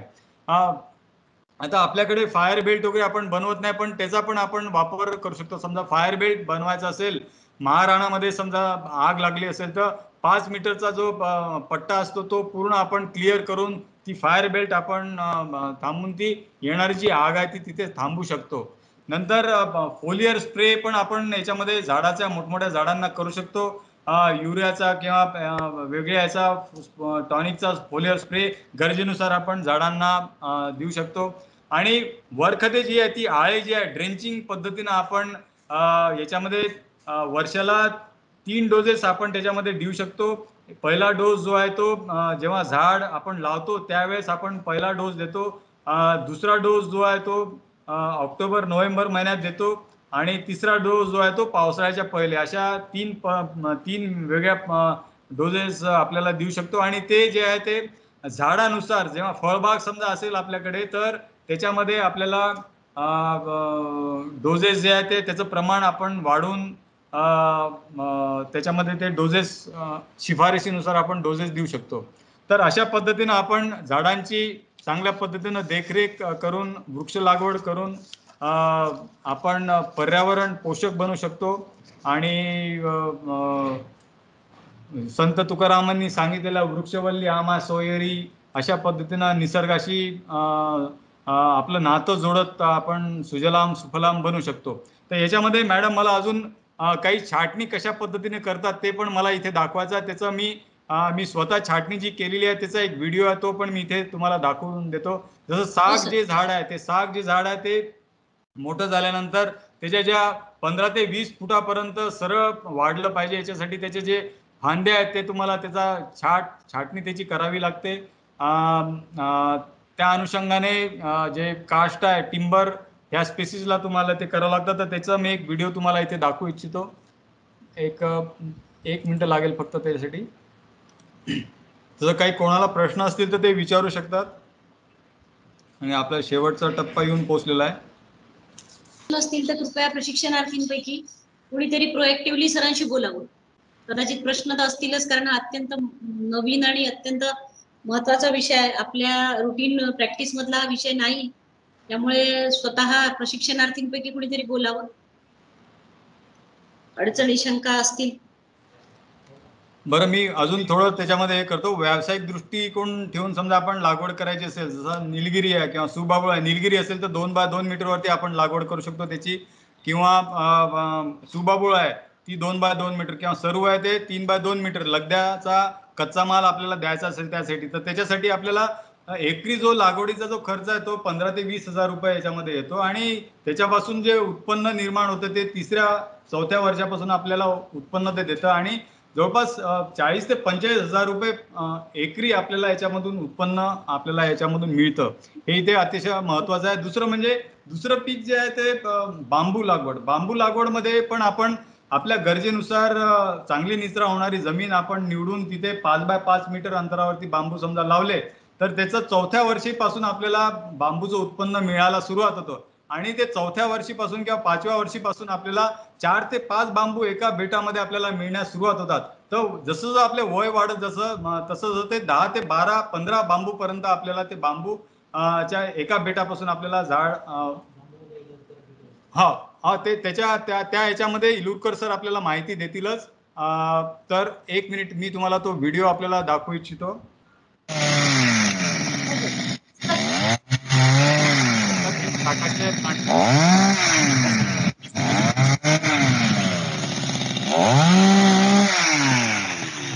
तर अशा पद्धतीने छाटणी करायची, पूर्ण सरळ ते झाड आलं पाहिजे, जेणेकरून त्याची क्वालिटी चांगली टिकून राहिली पाहिजे.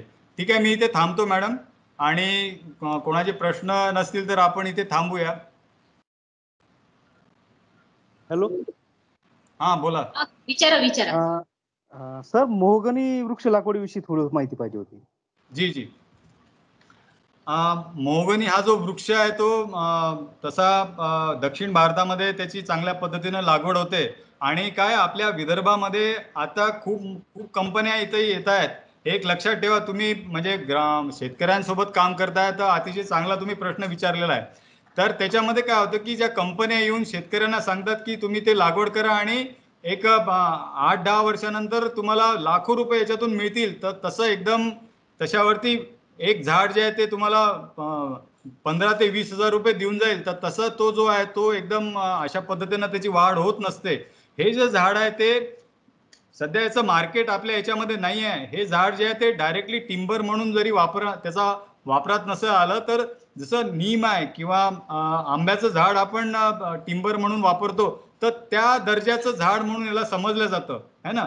जसं डायरेक्टली जे सागाला भाव मिळतो तो भाव याला सध्या तरी आता आपल्या मार्केटमध्ये नाही आहे. आपल्या भागामध्ये खूप मोठ्या प्रमाणामध्ये याची लागवड होत आहे, परंतु अजून याच्यामधून उत्पन्न जे आपल्याला तुम्हाला याच्यामध्ये सुरू होतं मोहगनीमध्ये, तुम्हाला कमीत कमी 15 वर्ष लागतात याच्यामध्ये उत्पन्न जे बल्ली मिळाला किंवा त्याच्यापासून चांगल्या पद्धतीचं गोलाई मिळून त्याच्यामधून लाकूड फाटा तुम्हाला निर्माण करण्यासाठी. परंतु याच्यामध्ये जे कमिटमेंट दिल्यात येतं की ह्या झाडापासून तुम्ही करोडोपती होऊन जाल, तर तशा पद्धतीचं नाही आहे. तर याच्याकडे तुम्ही खास लक्ष द्यावे. तर हे झाड लावताना तुम्ही 5 बाय 5 मीटर मध्ये लावू शकता, है ना. परंतु याची सध्या आपल्या विदर्भामध्ये कोणा लाकूड तोडून विकल्याचं अजूनपर्यंत अनुभव नाही आहे आमच्याकडे. आम्ही आमचं जे ॲग्रो फॉरेस्ट्री रिसर्च सेंटर आहे नागपूरला, तिथे आम्ही मोहगनीची लागवड केलेली आहे, आणि आमच्या इथे पण आम्ही लागवड आता मागच्या वर्षी केलेली आहे. तर तो अनुभव आम्ही घेतोय शेतकऱ्यांच्या फीडबॅकनुसार. परंतु जे क्लेम करून राहिलेल्या प्रायव्हेट कंपनी त्यांच्यावरती खूप जास्त विश्वास ठेवू नका, कारण की मी संपूर्ण भारतामध्ये जे सायंटिस्ट आहेत ॲग्रो फॉरेस्ट्रीमध्ये काम करतायत त्यांचं सुद्धा अशा पद्धतीचंच एक ऑब्झर्वेशन आलेलं आहे. बरोबर. हे लावा, चांगलं झाड आहे, पण त्याला जी किंमत मिळेल ती सागाची किंमत न मिळता नीमची जी किंमत आहे किंवा आंब्याची जी किंमत आहे किंवा बल्लीची जी किंमत आहे ती तुम्हाला त्याच्यामध्ये मिळू शकते बाजारभावानुसार. हे इथे प्रामुख्याने मला सांगायचं आहे. आणखी सर, एक त्याच्यात 2 प्रकार आहेत का सर? म्हणजे बा एक फॉरेन, म्हणजे फॉरेन मोहगनी आणि आपल्या भारतातली जी होणारी मोहगनी आहे, याच्यात लाकडामध्ये फरक आहे सर याच्या? ते लाकडामध्ये आता फॉरेनची जी मोहगनी आहे ती मला माहित नाही कोणती मोहगनी आहे. मला फक्त एकच माहिती, जी मोहगनी जी आपलं दक्षिण भारतामध्ये जी आहे मोहगनी तीच माहिती आहे.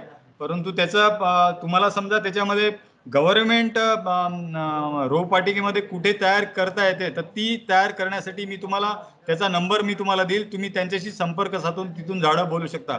परंतु ते प्रायव्हेट कंपनीवाले आहेत त्यांच्याकडून पण तुम्ही घेऊ शकता, परंतु ते जे क्लेम करतायत ते म्हणजे एकदम म्हणजे जमिनीला लागत असे काही क्लेम नाही आहेत, आणि अश्युअर्ड मार्केट त्याचं नाही आहे. ते मार्केट जे आहे ते लक्कड बाजारमध्ये जे सागाच्या व्यतिरिक्त जे लाकूड असतं तोच भाव तुम्हाला त्याच्यामध्ये मिळतो. हे इथे प्रामुख्याने मला सांगायचं आहे. बरोबर. Thank you sir. थँक्यू. जी सर. जी सर. थँक्यू. अजून कोणाला काही प्रश्न विचारायचे आहेत का? देशमुख सरांनी खूप वेळातला वेळ काढून त्यांच्या कार्यालयीन सगळे कामं किंवा ऑनलाईन क्लासेस सगळं त्यांचं मॅनेज करून आपल्याला वेळ दिला, आणि खूपच ज्या विषयाचा आपला थोडासा आपण अंटच म्हटल्यापेक्षा आपण त्या विषयाचं रेग्युलर प्रॅक्टिस मध्ये नाही, त्या विषयाला हात घालून आपल्याला अतिशय व्यवस्थित सगळं डिटेल मध्ये समजावून दिलं. प्रेझेंटेशन, व्हिडिओ आणि त्यांच्या स्वतःच्या अनुभवाची जोड त्याला दिली, आणि आपले बऱ्यापैकी कन्सेप्ट किंवा ज्या विषयाचं आपलं ट्रेनिंग आहे त्या विषयावर बऱ्यापैकी आपलं नॉलेज अपडेट केलं. तर देशमुख सरांचे मी रामेतीतर्फे सर्वप्रथम आभार मानते, आणि प्रशिक्षणार्थींनी पण भरपूर रिस्पॉन्स दिला आणि मोठ्या संख्येने प्रशिक्षणार्थी तुम्ही हजर आहात आणि काही प्रश्न विचारले त्याबद्दलही मी तुमचे आभार मानते. आपल्याला अजूनही काही याबाबत प्रश्न असतील तर आपण ग्रुपवर ते टाकू शकतो, आपल्या व्हॉट्सअप ग्रुपमध्ये आपण सरांकडून त्याची उत्तरं मिळवू शकतो. लगेच चालू केला तर चालेल का? कारण दुपारी आमची मीटिंग होती. हो, तसा तर आमचा वेळ 11 ते 1 असतो, त्यामुळे प्रशिक्षणार्थींना आपण 1 वाजेपर्यंत 1-1:30 वाजेपर्यंत ठेवू शकतो. हो, तुम्हाला चालतंय. 3 ते 5 जमत असेल तर तुम्ही 3 ते 5 घ्या, नाही आता ठेवूया. आता सुरू करून टाकू, म्हणजे मग दुपारचा वेळ आम्हाला मीटिंग साठी मिळेल. प्रशिक्षणार्थींना विनंती करते की आपलं थोडं शेड्यूल मध्ये सरांनी चेंज केलं. आपले जे 3 ते 5 ट्रेनिंग होतं माने सरांचा विषय, तो आपण सरांच्या व्यस्ततेमुळे वेळेवर चेंज करतोय. तर कृपया जॉईन राहावं. आणि माने सरांचा जो आजचा विषय आहे त्या विषयासंदर्भात आता लगेच मी माने सरांचा एक अल्प इंट्रोडक्शन करून देते. तर कॉलेज ऑफ फॉरेस्ट्री आणि विजय माने, आपला जो आत्ताचा दुपारचा विषय त्या विषयाबद्दल सर स्वतःला इंट्रोड्यूस करून आपलं ट्रेनिंग सुरू करूया, जास्त वेळ त्यांचा न घेता. तर माने सर, तुम्हाला विनंती, तुम्ही सुरू करा तुमच्या अल्पशा परिचयासह. नमस्कार, मी डॉक्टर विजय माने, वनविद्या महाविद्यालयामध्ये मी असोसिएट प्रोफेसर आहे, शास्त्रज्ञ म्हणून काम करतो. आणि आजच्या या प्रशिक्षण कार्यक्रमामध्ये परिचय फार महत्त्वाचा नसून आपल्याला जे काही विषय आहे त्या विषयावरती आपल्याला बोलणे महत्त्वाचे आहे. मला जो आज विषय दिलेला आहे तो आहे ॲग्रो फॉरेस्ट्री, म्हणजेच वनशेती आणि वनशेतीचे महत्त्व. आपण सर्वजण कृषी विभागामध्ये काम करतात. कृषी विभागामध्ये काम करत असताना आपल्याला वनशेतीमध्ये कशा प्रकारे फायदा होतो किंवा कृषीचा आणि वनांचा हा जो जोड आहे याचा कितपत उपयोग आपल्याला होतो. मित्रांनो, आपल्याला ही गोष्ट तर माहीत असेल की आपण वनशेती म्हणल्याच्या नंतर ही वनशेती आपण कृषी करत असताना आपल्याला असं वाटतं की हे नवीन आहे. परंतु वनशेती असो किंवा त्याला इंग्रजीमध्ये आपण ॲग्रो फॉरेस्ट्री म्हणतो, ॲग्रो फॉरेस्ट्री असो, हे नाव जरी नवीन असेल तरी पण हा कॉन्सेप्ट फार जुना आहे. आणि जुना कॉन्सेप्ट असतानाही आपल्याला नवीन वाटण्याचं कारण, त्याचं एक वेगळं कारण आहे. ते कारण मी एका छोट्याशा विनोदामधून मी तुम्हाला सांगण्याचा प्रयत्न करतो. कसं असतं की पूर्वी पारंपरिक जी आपली शेती होती ही वनांशी निगडीत होती. वनं तोडून, वनातील वृक्ष तोडून आपण शेती करत होतो आणि हळूहळू वनं कमी झाले आणि शेती ही वाढत गेली. परंतु त्या दोन्हीमधलं एक कॉम्बिनेशन होतं वनांसोबत शेती करण्याचं. ती पद्धत किंवा ती कॉन्सेप्ट ही काही काळ जुन्या काळामध्ये रुजू होती. परंतु कालांतराने ते आपण विसरलो आणि आपण शेतीसाठी जास्तीत जास्त जमीन आणल्यामुळे आपल्याला शेती हे प्रायमरी वाटतं आणि वृक्ष किंवा वनं हे सेकंडरी वाटतं. एकदा काय झालं की आपण यांचं नाव ऐकलं असेल, भगवान रजनीश, जे अध्यात्माच्या त्यांच्या एका वेगळ्या मार्गामध्ये खूप प्रचलित आहेत. त्यांनी जगामध्येच, भारतामध्येच नव्हे तर जगामध्ये नाव केलेलं आहे. आणि ते आपल्या भारतातील मध्य प्रदेशमध्ये मधले आहेत. ते फार पूर्वी एका सागर विश्वविद्यालयामध्ये इंटरव्ह्यूसाठी गेले होते. प्राध्यापकाचे इंटरव्ह्यू चालू होते आणि त्यासाठी ते अप्लाय केलं होतं त्यांनी. आणि त्या इंटरव्ह्यूला ते बसले तर एक 4-5 लोकांचं पॅनल जे होतं त्या पॅनलवाल्यांनी त्यांना प्रश्न विचारला. कारण भगवान रजनीश म्हणजे दाढी मिशा असे साधू संतासारखे दिसणारे. तर त्यांना पहिल्यांदाच त्यांनी प्रश्न विचारला की तुम्ही दाढी का वाढवली. इंटरव्ह्यूमध्ये प्रश्न विचारण्यात आला. तर त्याचं उत्तर म्हणून रजनीशनांनी त्यांना सांगितलं की हे काही प्रश्न झाला नाही म्हणे, कारण मी तर काहीच केलेलं नाही आहे. जी नैसर्गिकरित्या मला जी दाढी येते ती मी राखलेली आहे. प्रश्न तर हा होऊ शकतो की मी तुम्हाला विचारतो की दाढी तुम्ही का कापली. मी तर नैसर्गिक आहे आणि तुम्ही अनैसर्गिक आहे. आणि त्यामुळंच जे अनैसर्गिकपणा वर्षानुवर्ष रुजतो तोच आपल्याला नैसर्गिक आहे असं वाटायला लागतं. तसाच प्रकार हा आपला वनशेतीमध्ये झालेला आहे. वर्षानुवर्ष आपण हे शेती करत असताना, कृषी पिके त्याच्यात घेत असताना आपल्याला असं वाटतं की ही नैसर्गिक आहे आणि वनशेती ही नवीन आहे असा आपला कदाचित समज होऊ शकतो. सुरुवातीला आपण ॲग्रो फॉरेस्ट्री किंवा वनशेतीची सुरुवात करत असताना डेफिनेशनपासून त्याची सुरुवात करू. डेफिनेशन किंवा संज्ञा हे प्रॅक्टिकल फील्डमध्ये फारशी महत्त्वाची नसते, परंतु त्याला समजावून घेतलं पाहिजे. थेअरीमध्ये महत्त्वाची असते. ॲग्रो फॉरेस्ट्री डिफाईन करत असताना असं म्हणलं जातं की it is a land use system that integrates trees, crops and animals in a way that is scientifically sound and ecologically desirable and practically feasible and socially acceptable to the farmer. याचा अर्थ काय होतो? वनशेती म्हणल्याच्या नंतर आपल्या समोर वृक्ष उभे होतात डोळ्यांसमोर आणि त्या वृक्षासोबतच आपल्याला आपल्या कृषी पिकांचे वेगवेगळे कॉम्पोनेंट्स आपल्याला घेता येतात. तर मग कृषी पिकाचे कॉम्पोनेंट्स कोणकोणते आहेत? वनांचा कॉम्पोनंट वृक्ष आहेत. कृषी पिकांचे कॉम्पोनेंट आपले वेगवेगळे पिकं आहेत कृषीचे. त्यात हॉर्टिकल्चरचा कॉम्पोनेंट जर आला तर आपल्याला फळझाडे आहेत आणि यासोबतच जे पाळीव प्राणी आहेत डोमेस्टिकेटेड ॲनिमल्स याचाही त्याच्यामध्ये उपयोग केला जातो.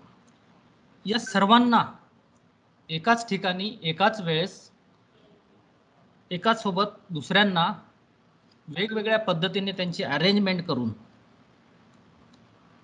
ज्याच्यापासून आपल्याला आर्थिकदृष्ट्या शाश्वत फायदा झाला पाहिजे आणि ही जे सिस्टीम आहे या सिस्टीमला सामाजिकदृष्ट्या स्वीकारले गेले पाहिजे.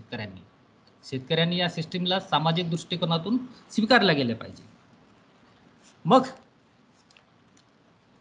या वनशेतीला सुरुवात कशी झाली आणि कधी झाली?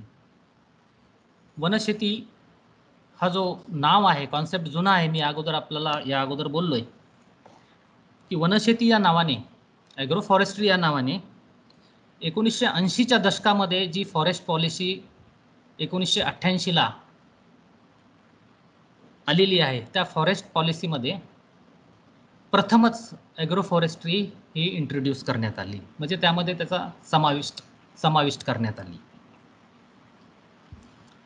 यामध्ये ही जरी आत्ताची आहे ॲग्रो फॉरेस्ट्री, मग जुन्या वेळेस त्याचा इतिहास किंवा त्याची एक जुनी पार्श्वभूमी माहिती करून घेणे हेही आपल्याला महत्त्वाचं आहे. जुन्या काळामध्ये सर्वात अगोदर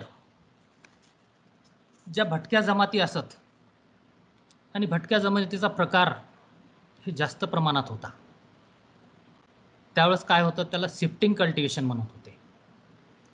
ती शेतकरी जमात एका ठिकाणी जायची, थांबायची.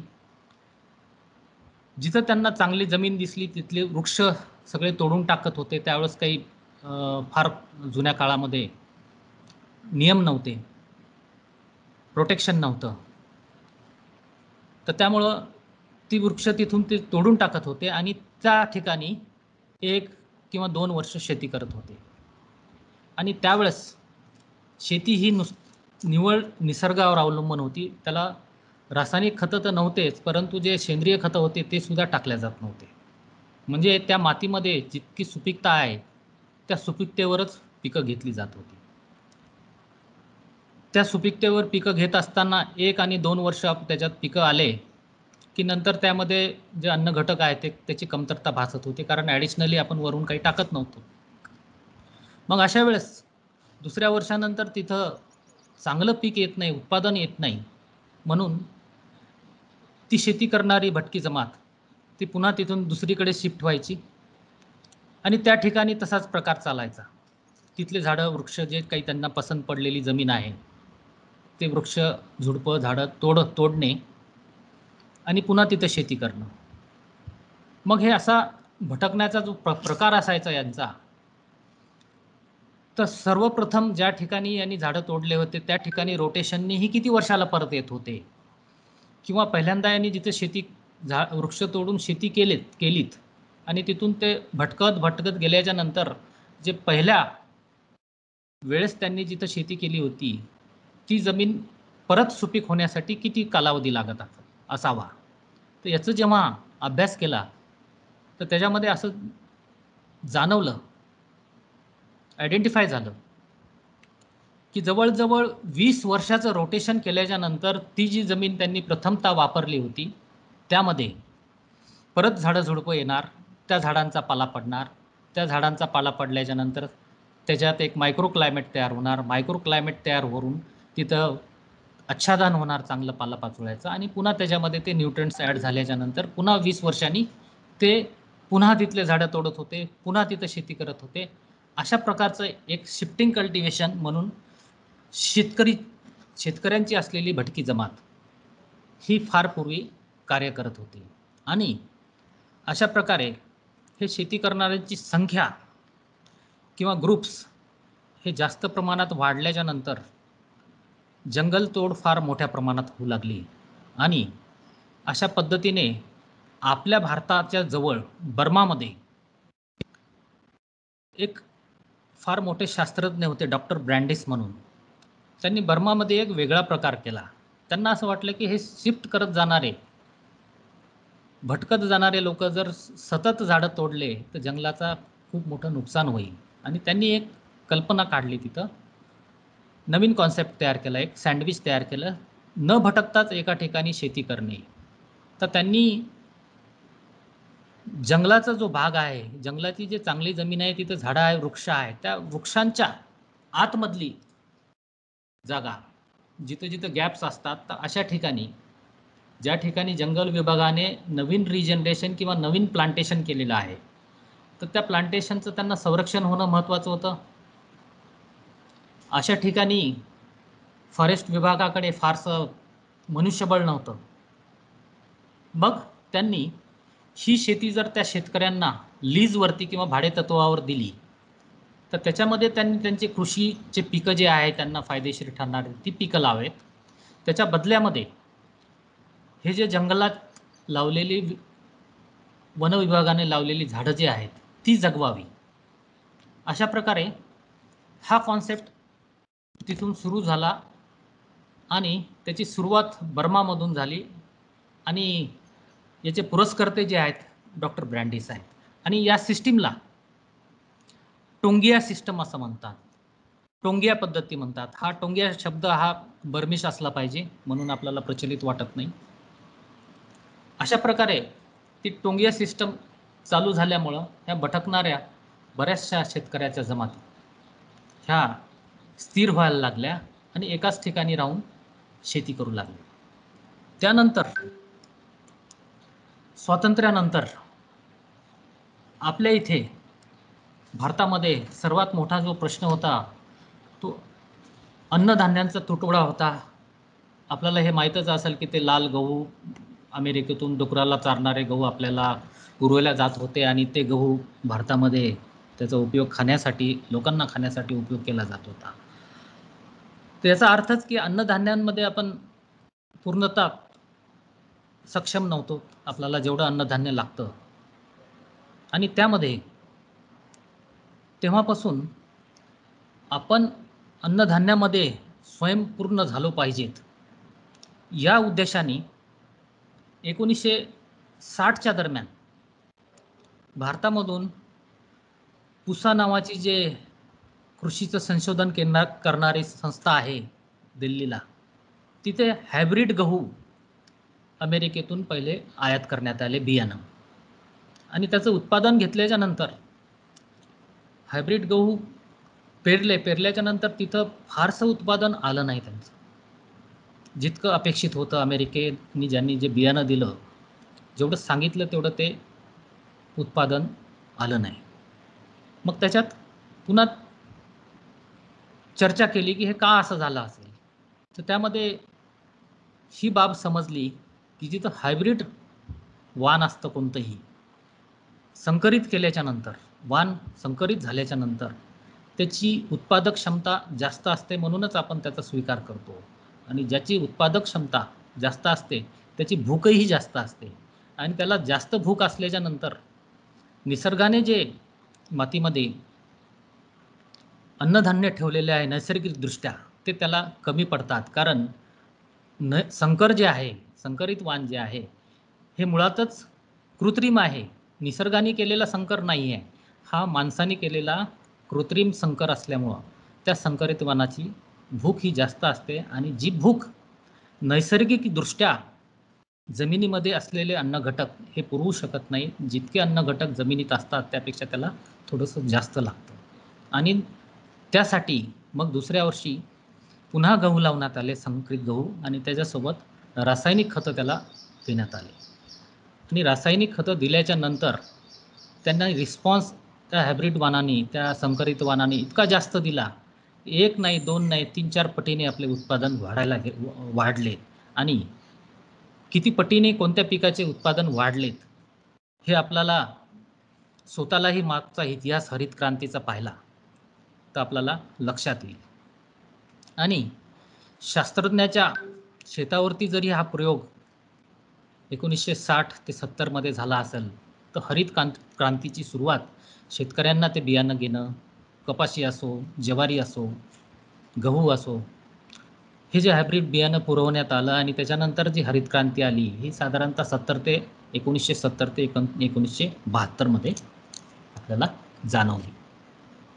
त्यानंतर शास्त्रज्ञांनी जे हायब्रिड बियाणे किंवा हायब्रिड वाण याचा वापर करून ज्या ज्या जमिनीमध्ये सतत तेच ते पीक किंवा पिकाची पालट करून दुसरे पीक पण हायब्रिडच वाण पेरलेले होते, एक साधारणतः 1970-75च्या नंतर शास्त्रज्ञांना असं लक्षात आलं की जमिनीची उत्पादकता कमी होते.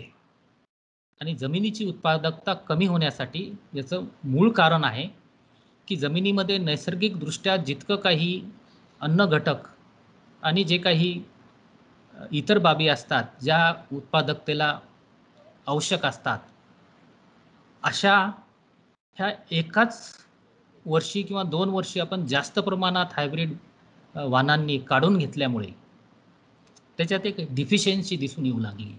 आणि त्यामुळं काही वर्ष उत्पादकता वाढली, प्रोडक्टिव्हिटी वाढली, परंतु त्यानंतर ती उत्पादकता हळूहळू कमी होताना दिसली.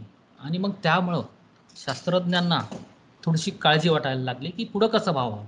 ही जर डिक्लाईन होण्याचा रेट जो आहे असाच उत्पादकता कमी झाली तर काही वर्षाच्या नंतर आपल्याला तर आपण उत्पादन वाढवण्याच्या दृष्टीने हे सगळं केलं होतं, मग आता समोर काय करावं लागेल.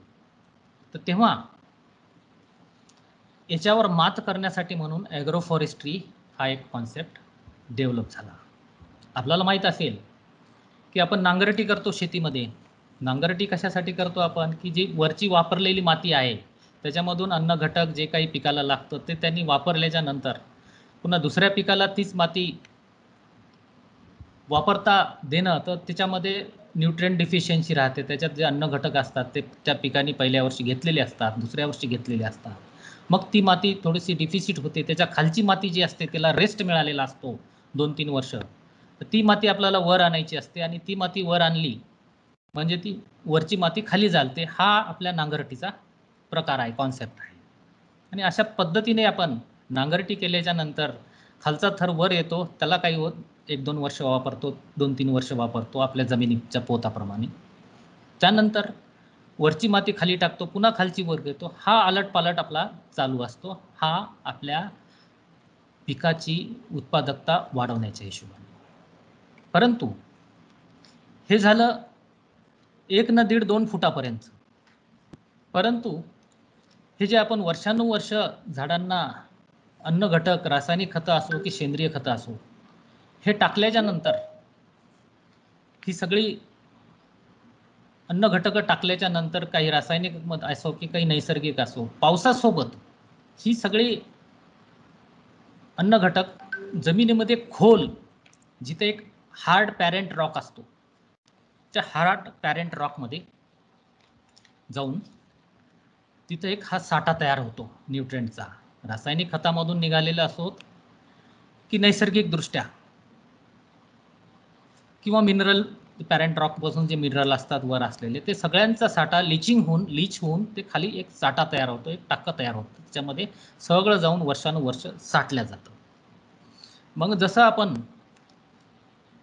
2-3 वर्षांनी नांगरटी केल्याच्या नंतर खालची माती वर आणतो, परंतु ही अतिशय खाली पॅरेंट रॉक म्हणजे 15-20 फूट, 30 फूट, 40 फूट, 50 फुटापर्यंत खाली जर हे न्यूट्रिएंट गेले, तर या न्यूट्रिएंटला आपण वर आणायचं कसं?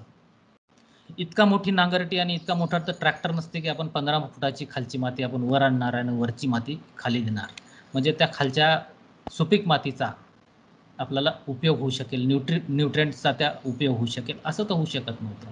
आणि त्यामध्ये हा कॉन्सेप्ट जर सॉल्व करायचा असेल तर याला एक ॲग्रोफॉरेस्ट्री हेच एक सोल्युशन शास्त्रज्ञांना सापडलं होतं. मग या ॲग्रोफॉरेस्ट्रीमध्ये नेमकं काय होतं? आपण कृषीसोबत काही वृक्ष, वेगवेगळ्या प्रकारचे वृक्ष, ज्या वृक्षांचा आपल्याला मार्केटमध्ये बाजारामध्ये विकल्या जाऊन त्याचा लाकूड असो, चारा असो, इंधन असो, अशा प्रकारे जो फायदा मिळतो, अशा प्रकारची वृक्ष आपण त्या शेतामध्ये जर लावली, ती लावण्याची कसे प्रकार, किती अंतरावर लावले पाहिजेत, कसे लावले पाहिजेत, कोणत्या वनस्पती लावल्या पाहिजे, हा प्रकार वेगळा आहे. तो डिझाईन अँड डायग्नॉसिसचा प्रकार असतो ॲग्रोफॉरेस्ट्रीमध्ये. आपण आता फक्त कॉन्सेप्ट क्लिअर करतोय आपला. हे करत असताना वृक्ष जेव्हा आपण शेतामध्ये लावतो, एक नैसर्गिक नियम आहे की वृक्ष जितका वर वाढलेला आहे तेवढीच त्याची मूळ खाली जाते. साधारणतः 20-25 फुटाचा जर वृक्ष असेल तर त्याला, ज्या वृक्षाला टॅप रूट सिस्टीम असते, तर त्याची टॅप रूट साधारणतः तितक्याच खोलमध्ये खाली झालेली असते. एक साधारण नियम आहे. परंतु काही प्रजातींमध्ये, वनस्पतींच्या प्रजातीमध्ये तो रेट जो आहे थोडा कमी जास्त असू शकतो. जसं अंजन आहे, चाराचं पीक, जे हार्डविका बिनाटा, याची मूळ, त्याचे वरचा जो शेंडा आहे, झाड वर किती वाढतं त्याच्यापेक्षा मूळ जास्त खोल जाते. त्यानंतर चारोळी आहे, ही पण त्याचा वरचा जो भाग आहे, स्टेम, खोड जितकं वर वाढतं त्याच्यापेक्षा 1.5 पट त्याची मूळ खाली जाते.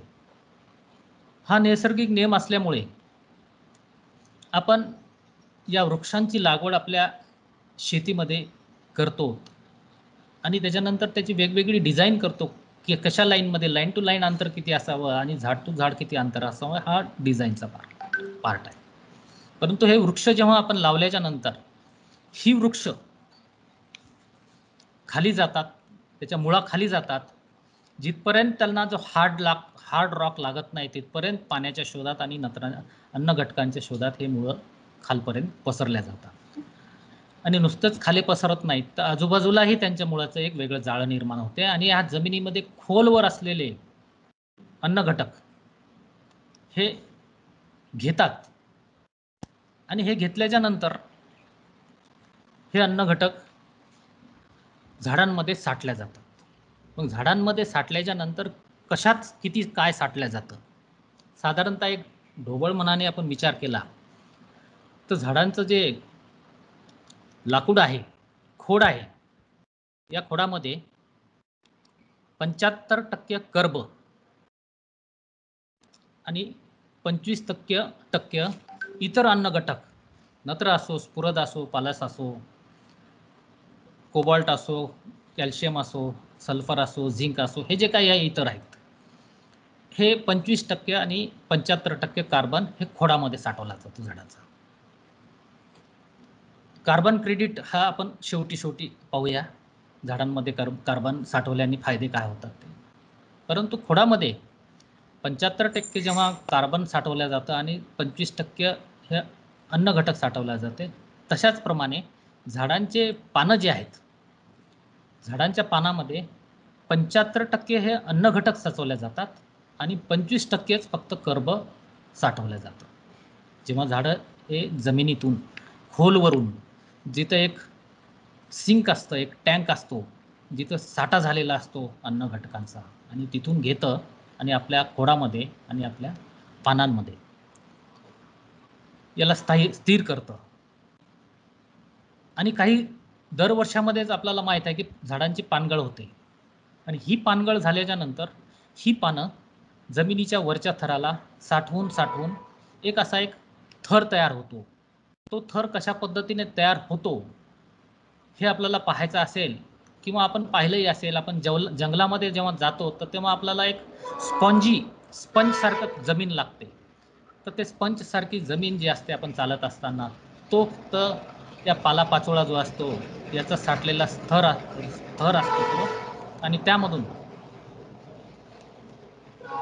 तो शेवटी डिकम्पोज होऊन हळूहळू काहीही गोष्ट सडल्याच्या नंतर आणि डिकम्पोज झाल्याच्या नंतर त्याची माती तयार होते. एक चांगल्या प्रकारची सुपीक माती त्यापासून त्याला तयार होते, आणि त्या मातीमध्ये हे जे जमिनीमध्ये खोलमध्ये गेलेले जे अन्न घटक आहेत ते झाडांच्या मुळाद्वारे झाडांना येतात, झाडांपासून पानाला जातात, पानाची गळ झाल्याच्या नंतर जमिनीवर येतात, जमिनीवर पानाचा थर थांबल्याच्या नंतर ते डिकम्पोज होतं, आणि जमिनीच्या वरच्या थराला जिथं आपण कृषी पिकं घेतो त्याच्यामध्ये आपोआपच हे सगळे अन्न घटक त्यांना मिळतात. तर अशा पद्धतीने शास्त्रज्ञांना जो हरित क्रांतीमुळे, हायब्रिड वाणामुळे जे उत्पादनामध्ये काही वर्षानंतर डिक्लाइन म्हणजे थोडंसं कमी उत्पादक क्षमता कमी जमिनीची होताना दिसत असताना, त्याच्यामध्ये ह्या गोष्टीमुळे हा ॲग्रोफॉरेस्ट्री कॉन्सेप्ट तिथे डेव्हलप झाला. अशासाठी 1980 मध्ये या ॲग्रोफॉरेस्ट्रीला प्रारंभ झाला. कॉन्सेप्ट आपला हा जुनाच आहे, परंतु ॲग्रोफॉरेस्ट्री नवीन नाव याला देण्यात आल्यामुळे, कारण जुना कॉन्सेप्ट म्हणजे पहिल्यांदा आपण पाहिलं शिफ्टिंग कल्टिवेशन कसं असतं, त्याच्यानंतर एक त्यांना स्थिर करण्यासाठी, भटकती जमात स्थिर करण्यासाठी एक बर्मामध्ये टोंगिया सिस्टम म्हणून आली. हा कॉन्सेप्ट तो आपल्या ॲग्रोफॉरेस्ट्रीचाच कॉन्सेप्ट आहे. आणि 1980ला याच कॉन्सेप्टला आपण ॲग्रोफॉरेस्ट्री म्हणून त्याला एक नाव दिलं, आणि त्याचं 1980च्या दशकामध्ये याला इंट्रोड्यूस करण्याचं कारण हे आहे, कारण 1960 नंतर जे संकरित वाण आणि रासायनिक खताचा उपयोग आपण जेव्हा करत असताना जी उत्पादकतेमध्ये आपल्याला एक धोक्याची घंटी शास्त्रज्ञांना दिसायला लागली, त्याच्यामुळे 1980 मध्ये आपला ॲग्रोफॉरेस्ट्री हा विषय शेतकऱ्यांमध्ये किंवा शेतीमध्ये शेती करत असताना हे असं केलं पाहिजे, हा कॉन्सेप्ट तिथे आला. 1980च्या दशकामध्ये 1988ला जी फॉरेस्ट पॉलिसी निर्माण झाली होती त्याच्यामध्ये एक टार्गेट आलं होतं की जंगलाचं 33% जंगल हे राहिलेच पाहिजे, त्याच्यावर त्याच्या खाली जंगल गेले नाही पाहिजे, आणि त्याच्यासाठी टार्गेट देण्यात आलं होतं. तर त्या टार्गेटचा भागही ॲग्रोफॉरेस्ट्री हा एक कॉन्सेप्ट होता.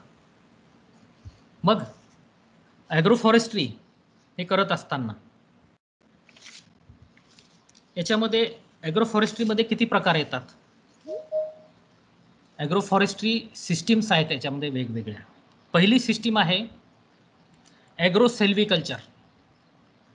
ॲग्रोसेल्व्हिकल्चरमध्ये ॲग्रिकल्चर क्रॉप म्हणजे कृषीचे पिकं, आणि सेल्व्हिकल्चर म्हणजे वृक्ष पिकं, या दोघांचं कॉम्बिनेशन जिथं होतं. वृक्षामध्ये कृषीची पिकं, एकाच ठिकाणी ओळीमध्ये वृक्ष, त्याच्यामध्ये काही जागा सोडून त्याच्यामध्ये कृषी पिकं, हे जेव्हा आपण घेतो तर या सिस्टीमला ॲग्रोसेल्व्हिकल्चर सिस्टम म्हणतात.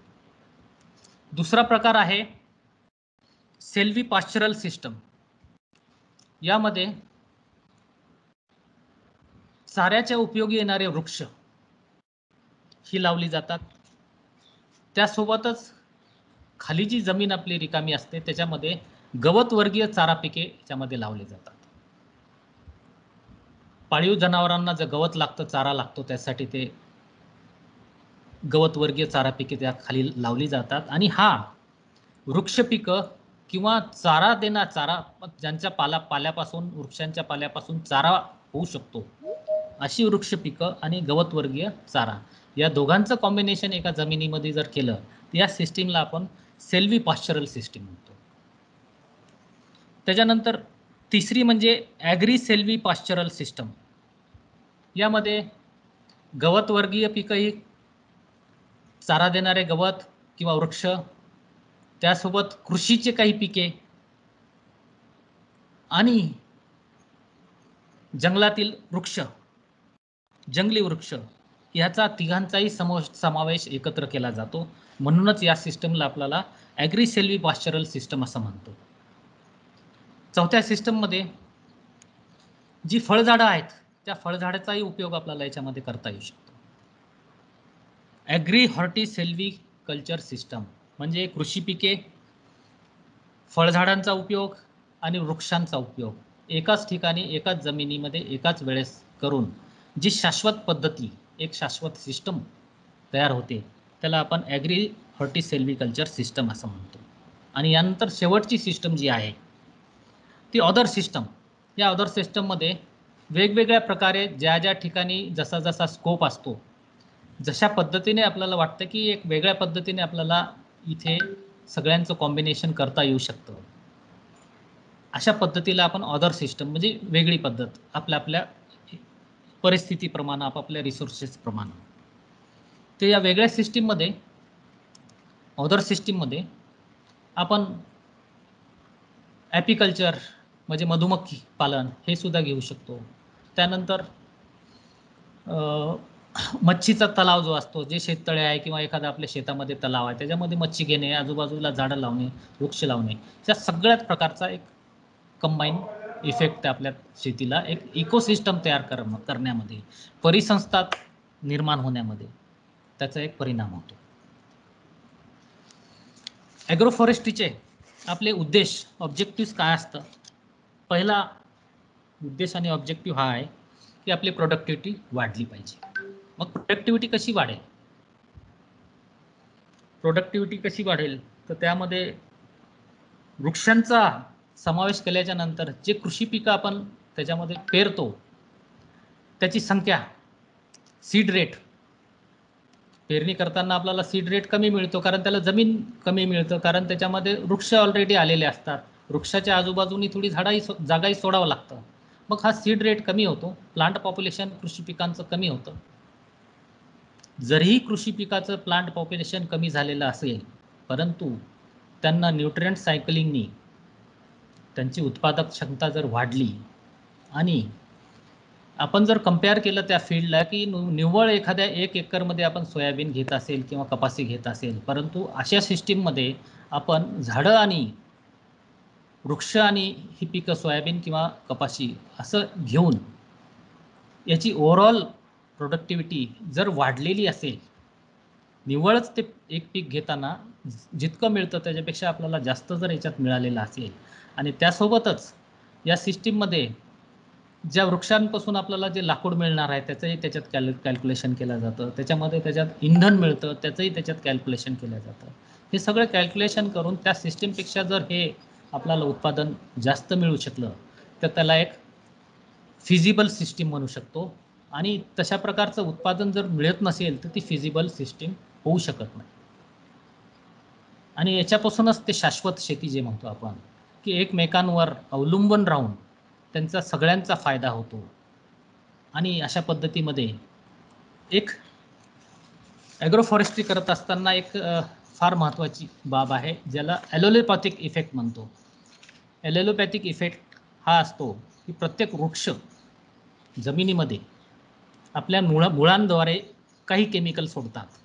तशाच प्रकारे वृक्षाच्या वर पाऊस पडल्याच्या नंतर वृक्षाच्या पानावरून जे पावसाचे थेंब जमिनीवर पडतात तर त्या वृक्षांच्या पानावरून काही केमिकल्स फार डायल्यूट असतात, कॉन्सन्ट्रेटेड नसतात, पण हळूहळू ते वर्षानुवर्ष केमिकल पावसावरून पानावरून ते जे केमिकल्स असतात ते जमिनीमध्ये जातात. तर या केमिकलचा फरक जे आपण कृषी पिकं या ॲग्रोफॉरेस्ट्रीमध्ये या वृक्ष पिकांसोबत घेतो त्या दोघांना एकमेकांचा या केमिकलमुळे कशा प्रकारे त्रास होतो किंवा होत नाही ह्याचा अभ्यास करून ह्या जोड्या ज्या आहेत, ह्या मॅचिंग जे आहे, हे मॅचिंग डिझाईन आणि डायग्नोसिसमध्ये अभ्यास करून त्याचं जोडी लावल्या जाते की ॲग्रोफॉरेस्ट्रीमध्ये या वृक्षासोबत हे वृक्ष जर आपण लावले तर याच्यासोबत यांचं उत्पादन चांगलं येतं.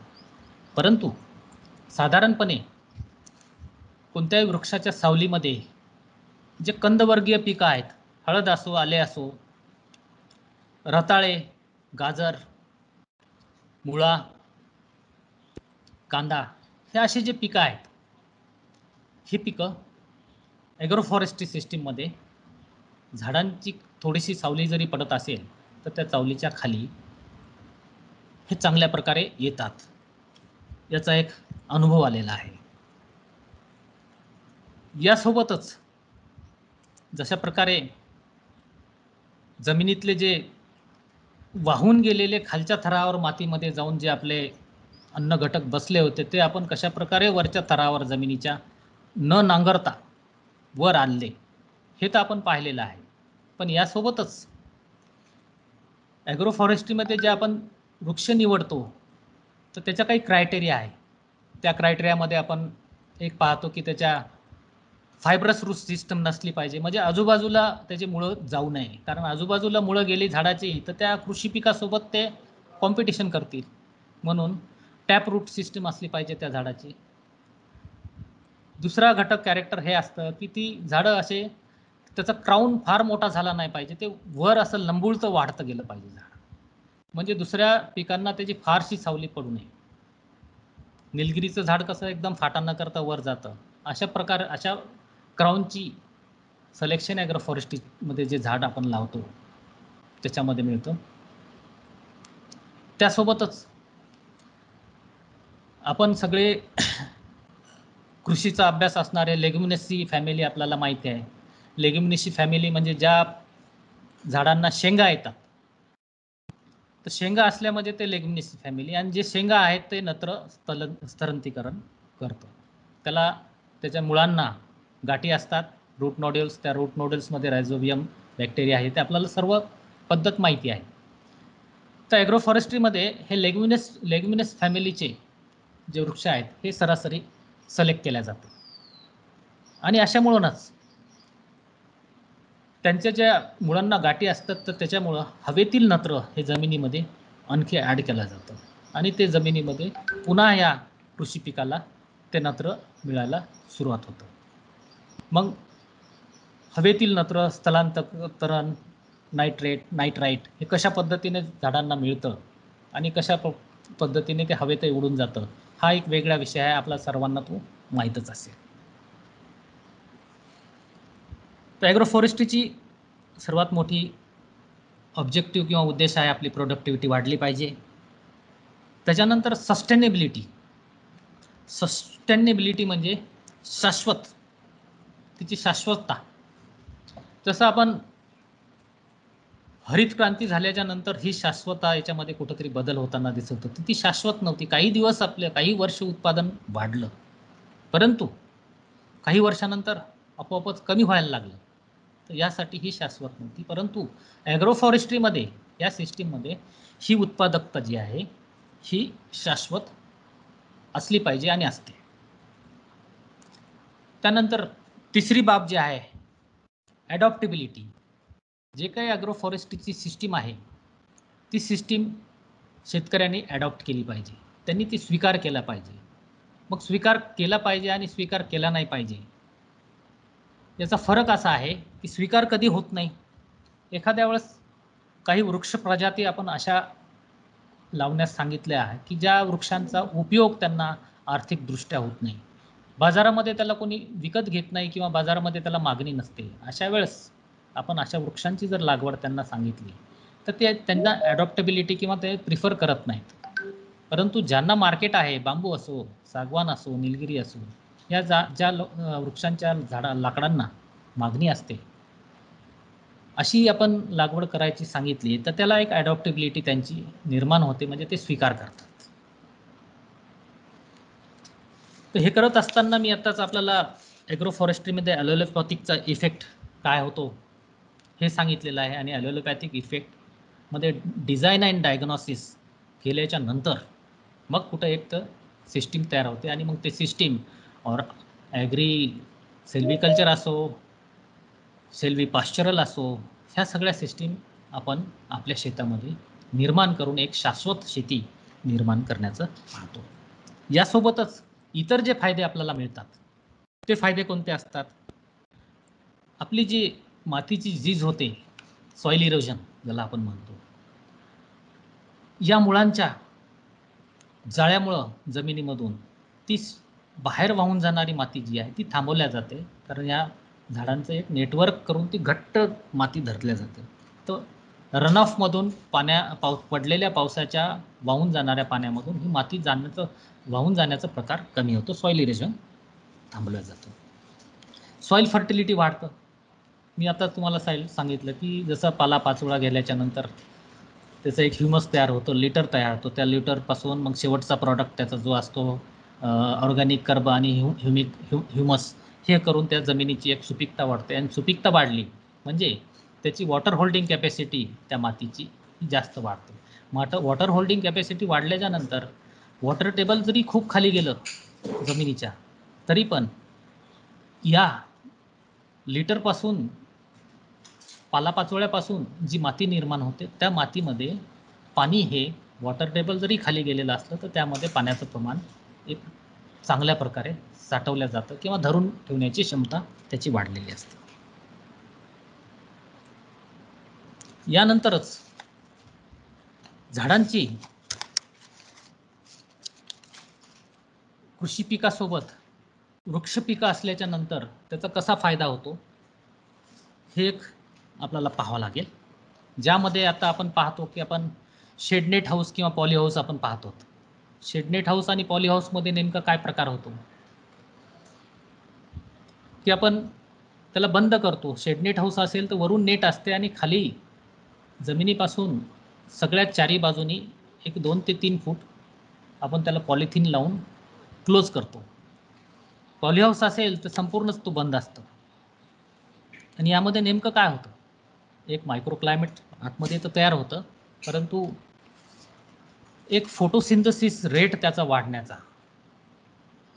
फोटोसिंथेसिसची क्रिया जी आहे त्याचा रेट वाढण्याचं कार्य त्या शेडनेट हाऊसमध्ये किंवा फोटोसिंथेसिसमध्ये होतं. आणि ते कसं होतं आपल्याला माहीत असेल की रात्रीला झाडं श्वासोच्छ्वास करत असताना, रिस्पिरेशन करत असताना कार्बन डायऑक्साईड ते बाहेर सोडतात आणि ऑक्सिजन घेतात.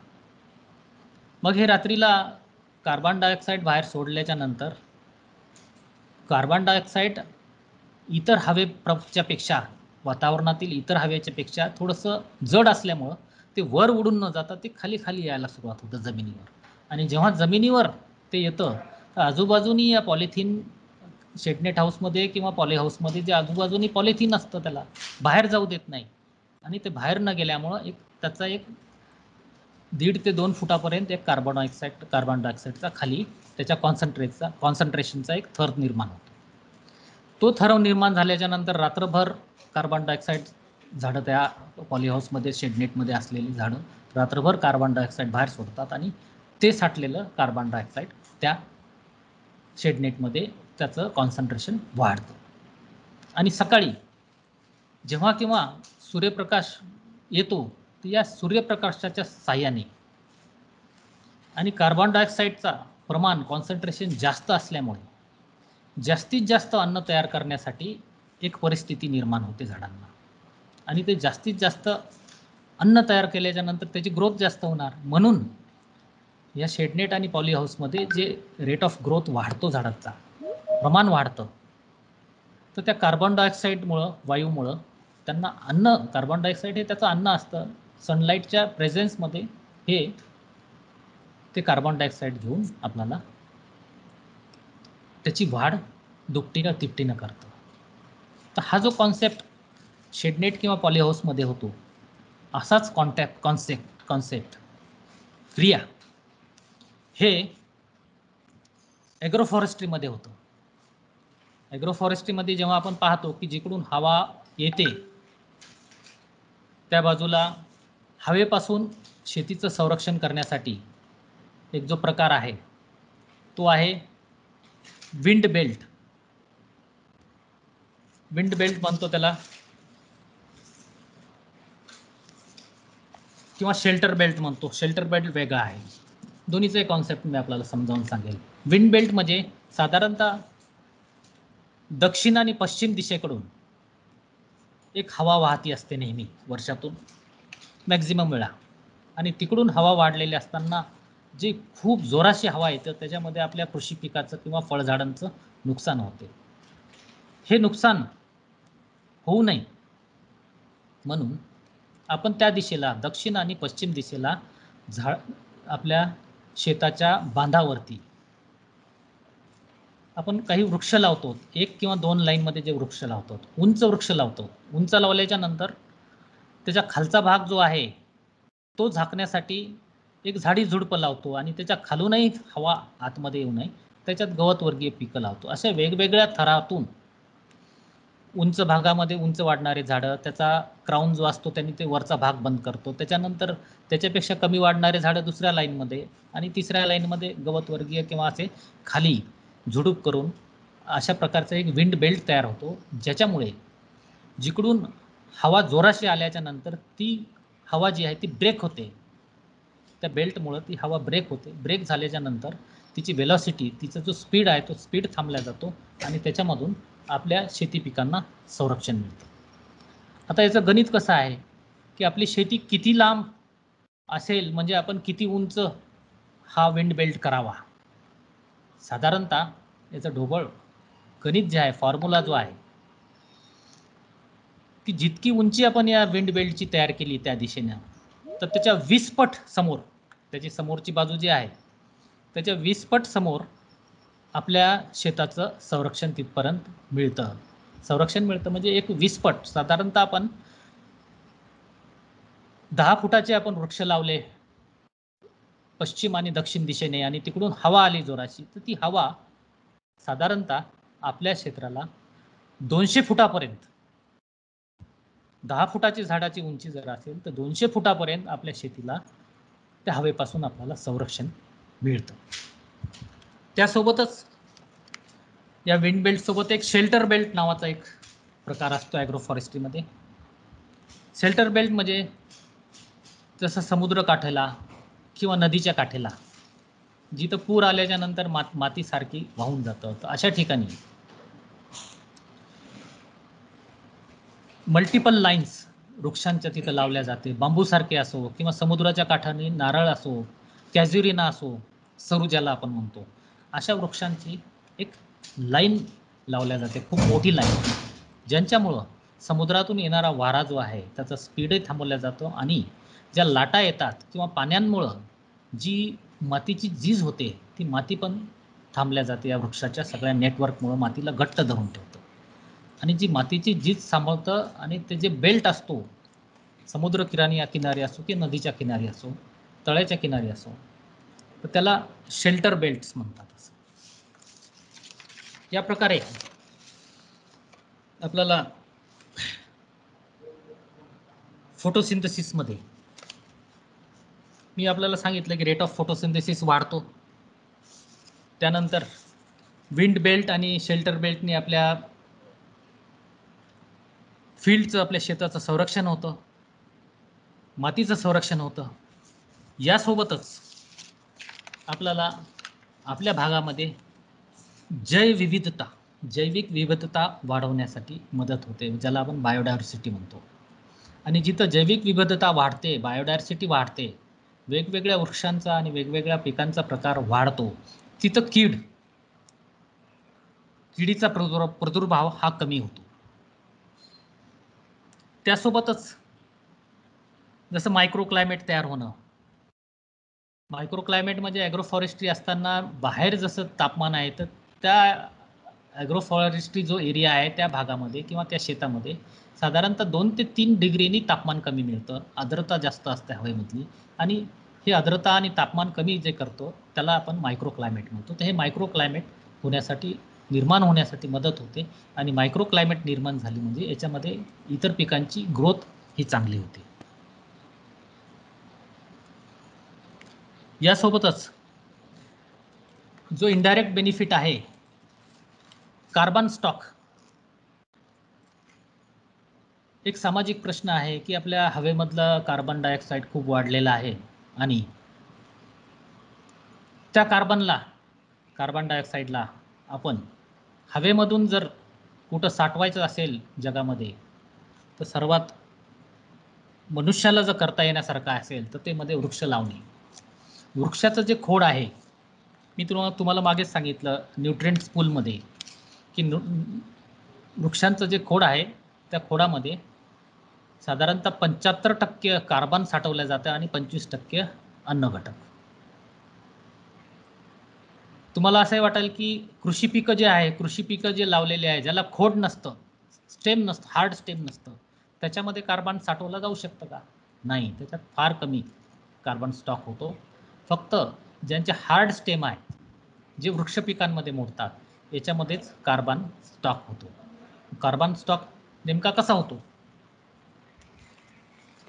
हवेतील कार्बन डायऑक्साईड जेव्हा झाड फोटोसिंथेसिसच्या क्रियेमध्ये घेतं, तर ते काय असतं? CO2. या CO2ला आपण फोडलं, 2 भाग केले, तर C वेगळा झाला आणि O2 वेगळा झाला. O2 म्हणजे ऑक्सिजन आणि C म्हणजे कार्बन. कार्बन डायऑक्साईडला आपण जर फोडलं तर C वेगळा केला, तो कार्बन, O2 ऑक्सिजन. मग फोटोसिंथेसिसमध्ये कार्बन डायऑक्साईड आत घेतल्याच्या नंतर बाहेर जेव्हा झाडं ऑक्सिजन देतात आपल्याला ही गोष्ट माहीतच आहे की झाडं कार्बन डायऑक्साईड घेऊन ऑक्सिजन घेतात बाहेर. ऑक्सिजन बाहेर टाकलं म्हणजे नेमकं ते काय केलं त्यांनी? त्या CO2ला त्यांनी फोडलं, तो मॉलिक्यूल जो असतो तो फोडला मॉलिक्यूल, त्याच्यातला C जो आहे हा झाडात साठवला आणि O2 जो आहे ऑक्सिजनच्या रूपामध्ये तो बाहेर पडला. तर हा कार्बन जो आहे वातावरणामधला, जे वाढतं कार्बन डायऑक्साईडचं प्रमाण जे आहे, तो कार्बन त्याच्यातला जर आपण जमिनीमध्ये आणि वृक्षांच्या खोडामध्ये याची साठवणूक केल्यास एक फार मोठा कार्बन स्टॉक आपल्याला मिळतो आणि पर्यावरणाला ह्याच्यामध्ये मदत होते. आणि हा कार्बन स्टॉक जो आहे हा विकल्याही जातो. हा विकल्या कसा जातो? शासनाने ज्या कुठं इंडस्ट्रीज आहेत, जिथं फॅक्टरी होतात, जिथं मोठमोठे प्रोजेक्ट होतात, त्यांना फॉरेस्ट पॉलिसीमध्ये कंपल्सरी केलेलं आहे की त्यांनी एखादी फॅक्टरी किंवा एखादा प्लांट कुठं उभं करत असेल आणि ते प्रदूषण इतक्या प्रमाणामध्ये त्याच्यातून जे गॅस जातो किंवा त्याच्यातून जे पाणी जातं,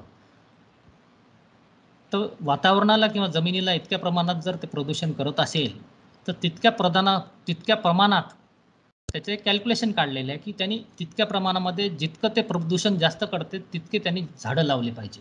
कुठंतरी त्यांनी झाडं लावावे आणि तितके झाडं लावल्याच्या नंतर ते झाडं जगल्याचं प्रमाणपत्र आणून दिलं की त्यांना त्या फॅक्टरीसाठी किंवा त्यांचं जे उद्योग असतो त्याच्यासाठी परवानगी मिळते. याला कंपल्सरी प्लांटेशन म्हणतात. म्हणजे त्यांना कंपल्सरी हे प्लांटेशन तो उद्योग चालू करायसाठी केला जातो. याचा अर्थ असा असतो की त्यांनी जितकं प्रदूषण केलं तितकं प्रदूषण कमी करण्यासाठी त्यांनी तेवढे झाडं लावले पाहिजे. आणि मग काय होतं एखाद्या वेळेस की काही देश आहेत, जपानसारखा देश असो, सिंगापूरसारखा देश असो, तिथं औद्योगिकरण खूप आहे, परंतु झाडं लावण्यासाठी जागा नाही आहे त्यांना. मग त्यांनी जर झाडं लावले तर त्यांना उद्योगासाठी जमीन कमी पडेल. मग ती मंडळी काय करते परदेशातली, की दुसरं कोणी जर झाड लावलेलं असतील किंवा कार्बन स्टॉक तयार केलेला असेल, वृक्षाचा एखादा प्लॉट लावलेला असेल, तो किती कार्बन स्टॉक त्यांनी हे केला, तो त्यांच्यापासून, शेतकऱ्यांपासून किंवा कोणत्या शासनाची जमीन असेल त्याच्यापासून ते विकत घेतात. ते विकत घेतल्याच्या नंतर यांचं सर्टिफिकेट यांना मिळालेलं असतं, ते त्यांना विकतात. ज्यांचे वृक्ष आहेत, कार्बन स्टॉक त्यांनी तयार केलेला आहे, त्यांना मिळालेलं सर्टिफिकेट हे त्यांना उद्योगांना, जे उद्योग चालवणारे आहेत त्यांना विकतात. आणि अशा प्रकारे हा कार्बन स्टॉक विकल्या जाऊ शकतो आणि हा कार्बन स्टॉक या प्रकारे याचा व्यवहार होतो, याला कार्बन क्रेडिट म्हणतात. तर अशा प्रकारे पर्यावरणासाठी कार्बन डायऑक्साईड कमी होण्यामध्येही आपल्याला याचा फार मोठा फायदा होतो. आणि हे वृक्षामध्येच कार्बन स्टॉक का होतो, कृषी पिकं का विकल्या जात नाहीत अशा प्रकारे, याचं कारण असं आहे की जशी फोटोसिंथेसिसची प्रक्रिया असते, CO2 आत घेते, कार्बन साठवून घेते, ऑक्सिजन बाहेर टाकते, याचीच एक उलटी रिॲक्शन जी अपोजिट रिॲक्शन असते रात्री होत असते, आणि ती रात्रीची रिॲक्शन म्हणजे रिस्पिरेशन रिॲक्शन. रिस्पिरेशनमध्ये उलट वेगळं होतं, रात्री ऑक्सिजन घेतो आणि CO2 बाहेर टाकतो. मग आपल्याला असं वाटेल की दिवसा CO2 घेतो आणि रात्री बाहेर टाकतो, मग उरतं कुठं काय? तर त्याचं प्रमाण असं असतं की फोटोसिंथेसिसचा रेट हा जास्त असतो, आणि झाडांमध्ये फोटोसिंथेसिसचा रेट हा जास्त असतो आणि रिस्पिरेशनचा रेट हा कमी असल्यामुळं जरीही साठवलेलं कार्बन रिस्पिरेशन मार्फत ते पुन्हा रात्रीला CO2च्या रूपामध्ये बाहेर जरी टाकलं तर त्याचं प्रमाण कमी असतं. आणि याच्यामुळंच कृषी पिकामध्ये रेट ऑफ फोटोसिंथेसिस हा equal to rate of respiration राहतं, म्हणून त्याच्यामध्ये कार्बन जे आहे स्टॉक होत नाही, कार्बन साठवल्या जात नाही. वृक्ष पिकांमध्ये ज्याचं स्टेम हार्ड असतं याच्यामध्ये रेट ऑफ फोटोसिंथेसिस हा रिस्पिरेशनच्या रेटपेक्षा खूप जास्त प्रमाणात असतं, म्हणून यामध्ये कार्बन हे साठवलं जाऊ शकतं. तर मित्रांनो, अशा प्रकारे ॲग्रोफॉरेस्ट्री या कारणासाठी त्याचं इंट्रोडक्शन करण्यात आलं, आणि हळूहळू त्याला जेव्हा चालना मिळायला लागली तर अशा पद्धतीने 2014 मध्ये भारत सरकारनं जगामध्ये पहिल्यांदा ॲग्रोफॉरेस्ट्रीवरती एक स्पेशल पॉलिसी निर्माण केली, एक पॉलिसी तयार केली. आणि ॲग्रोफॉरेस्ट्रीमध्ये पॉलिसी निर्माण केल्याच्या नंतर त्याचे फायदे काय होतात आपल्याला? आपल्या वेगवेगळ्या ज्या योजना असतात शासनाच्या, त्या वेगवेगळ्या योजनेमध्ये ॲग्रोफॉरेस्ट्रीला इन्व्हॉल्व करावं. जसं आपल्या ह्या कृषीमधल्या किंवा मेडिसिनल प्लांटच्या योजना आहेत, किंवा रोहिओ योजना आहे, अशा अनेक आपल्या कृषी विभागामध्ये अनेक योजना असतात. तर त्या योजनेमध्ये कृषी पिकांना किंवा ॲग्रोफॉरेस्ट्रीना चालना मिळावी याच्यासाठी ही पॉलिसी केली. म्हणजे ॲग्रोफॉरेस्ट्री ही कोणतीही स्कीम असेल तर त्या स्कीममध्ये त्याच्यापासून मिळणारे जे आहे वृक्षांची लागवड आणि त्याची जी स्कीमचा फायदा याला मिळावा, या अनुषंगाने याचं 2014 ॲग्रोफॉरेस्ट्री पॉलिसी या नावाने ही ओळखल्या जाते. यासाठी ॲग्रोफॉरेस्ट्री म्हणल्याच्या नंतर ॲग्रोफॉरेस्ट्री किंवा वनशेती म्हणल्याच्या नंतर एक विशिष्ट मॉडेल पाहिजे. आणि विशिष्ट मॉडेल हे वेगवेगळ्या ठिकाणी वेगवेगळ्या ॲग्रोक्लायमॅटिक झोनमध्ये हे वेगळे मॉडेल असू शकतात. आणि वेगवेगळ्या ॲग्रोक्लायमॅटिक झोनमध्ये कशा पद्धतीचं मॉडेल आपण निर्माण करावं, त्यासाठी डिझाईन आणि डायग्नोसिस हा प्रकार करून ती सिस्टम, त्या ठिकाणची माती, त्या ठिकाणचं वातावरण, त्या ठिकाणचा पाऊस, ह्या सगळे फॅक्टर पाहिल्याच्या नंतर तिथं ती ॲग्रोफॉरेस्ट्रीची पद्धती, सिस्टम ही आपल्याला डेव्हलप करावी लागते. आणि ती डेव्हलप झाल्याच्या नंतर त्याचा एक सर्वांगीण फायदा मिळून एक शाश्वत शेती निर्माण होण्यास सुरुवात होतो. तर हा या ॲग्रोफॉरेस्ट्री निर्माण होण्यामागचा हा दृष्टिकोन आहे. आपण मला संधी दिली आणि जवळपास साधारणतः 1 तास आपण शांतपणे ऐकलत, त्याबद्दल मी आपला आणि आपल्या कार्यालयाच्या मॅडम चौरे मॅडम यांना मी धन्यवाद देतो आणि आपली रजा घेतो. थँक्यू. माननीय सर, धन्यवाद.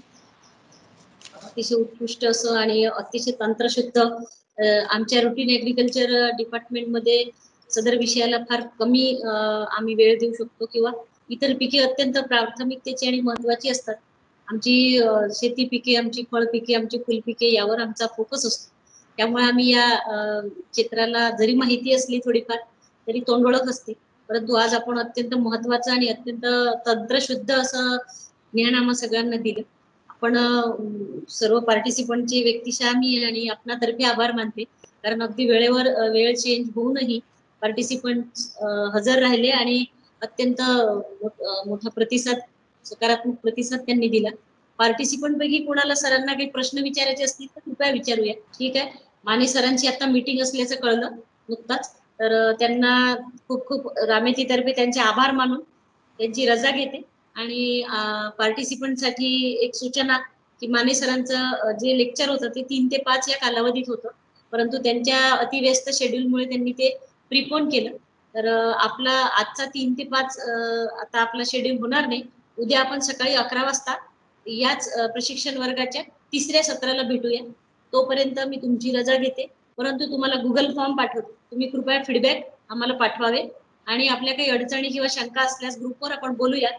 आपल्याला माने सरांचा नंबर हवा असल्यास मी ग्रुपवर शेअर करेन. माने सरांचा पुनश्च एकदा आभार आणि प्रशिक्षणार्थींचे आभार. धन्यवाद. मी रजा घेते.